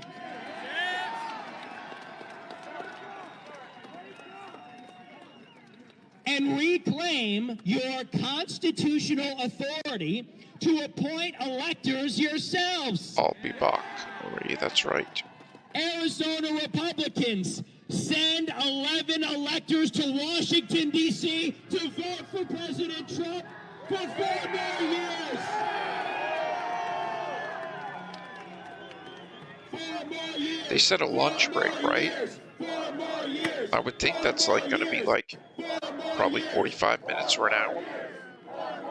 Ashley Wood, it's like 30 minutes. He said it. All right, cool. Half hour. And at this point, we're not asking, are we? No! We are demanding that they do what is right. And if we don't get 4 more years of President Trump, we will be looking to 22 and 24, but not so that we can get back control of the House or keep up the political games. We'll be looking to 22 and 24 to primary every last Republican that did not stand with our president.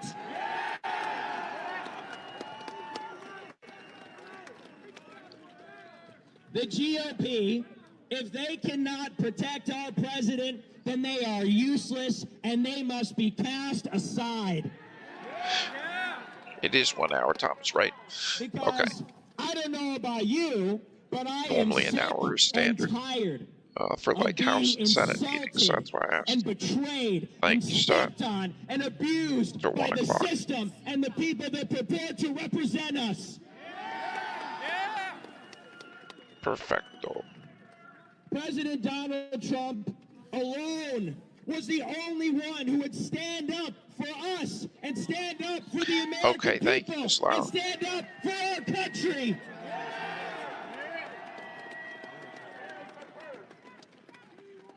Insofar as President 1 Trump p.m. is the Arizona only time. one who will protect us and our interests, They haven't. my Okay, yep. allegiance is not Okay, to I'm the sorry. GOP. It said My 56. allegiance is to Donald Trump.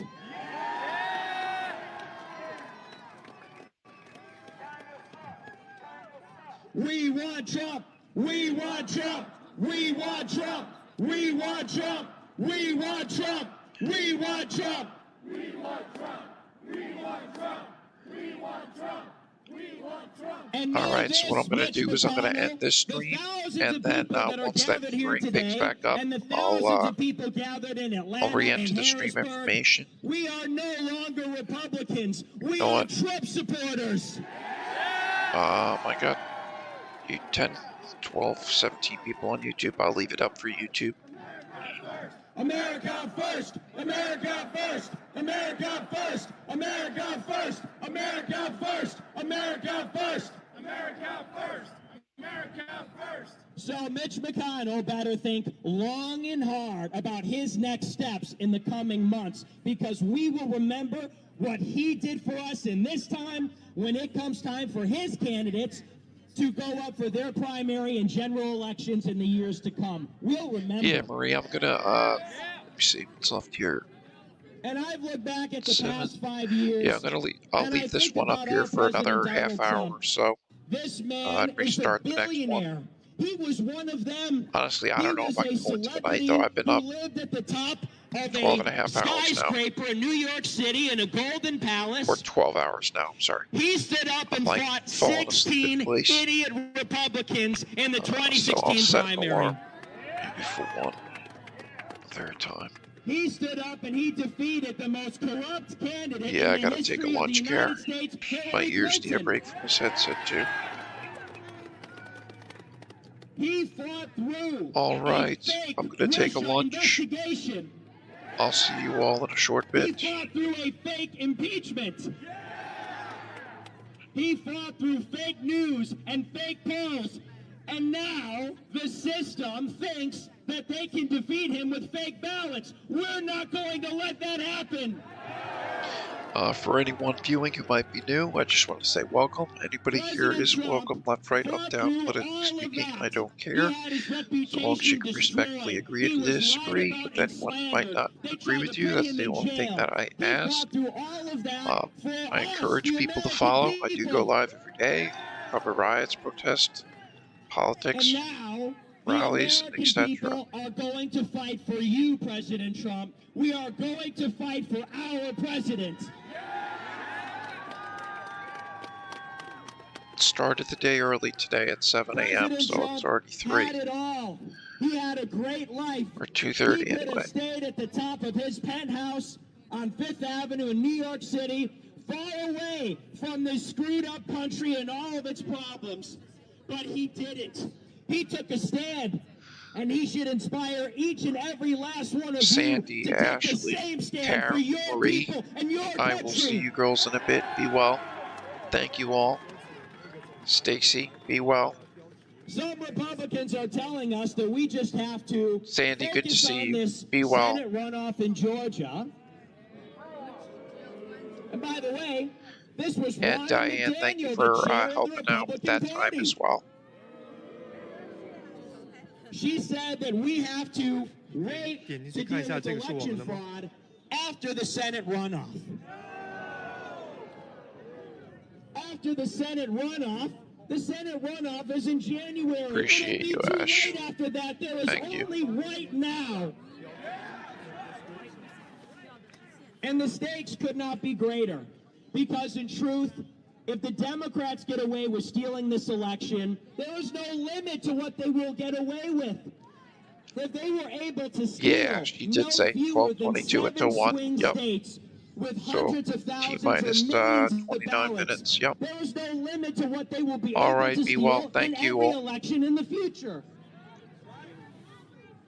If they get away with it now, they will never not get away with it ever again. So there is no 22. There is no 24 or 26 or 28. If we don't stop this election fraud right here and right now. Yeah, Marie, that's true. They said it's going to go late into the night, so it's only 2 p.m. So, I mean, evening, like 4:30.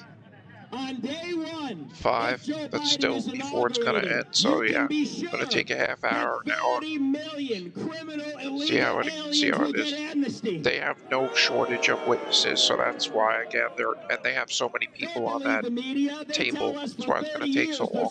They each get their questions. Really? Take a drive around this city. I think you'll change your mind pretty quickly. Thank you, Miss Stacy Snow. 30 Appreciate million illegal aliens that will vote in elections. Thanks. Yeah, like my eyes are burning. If only I had my webcam on. There's tears coming out of my left eye.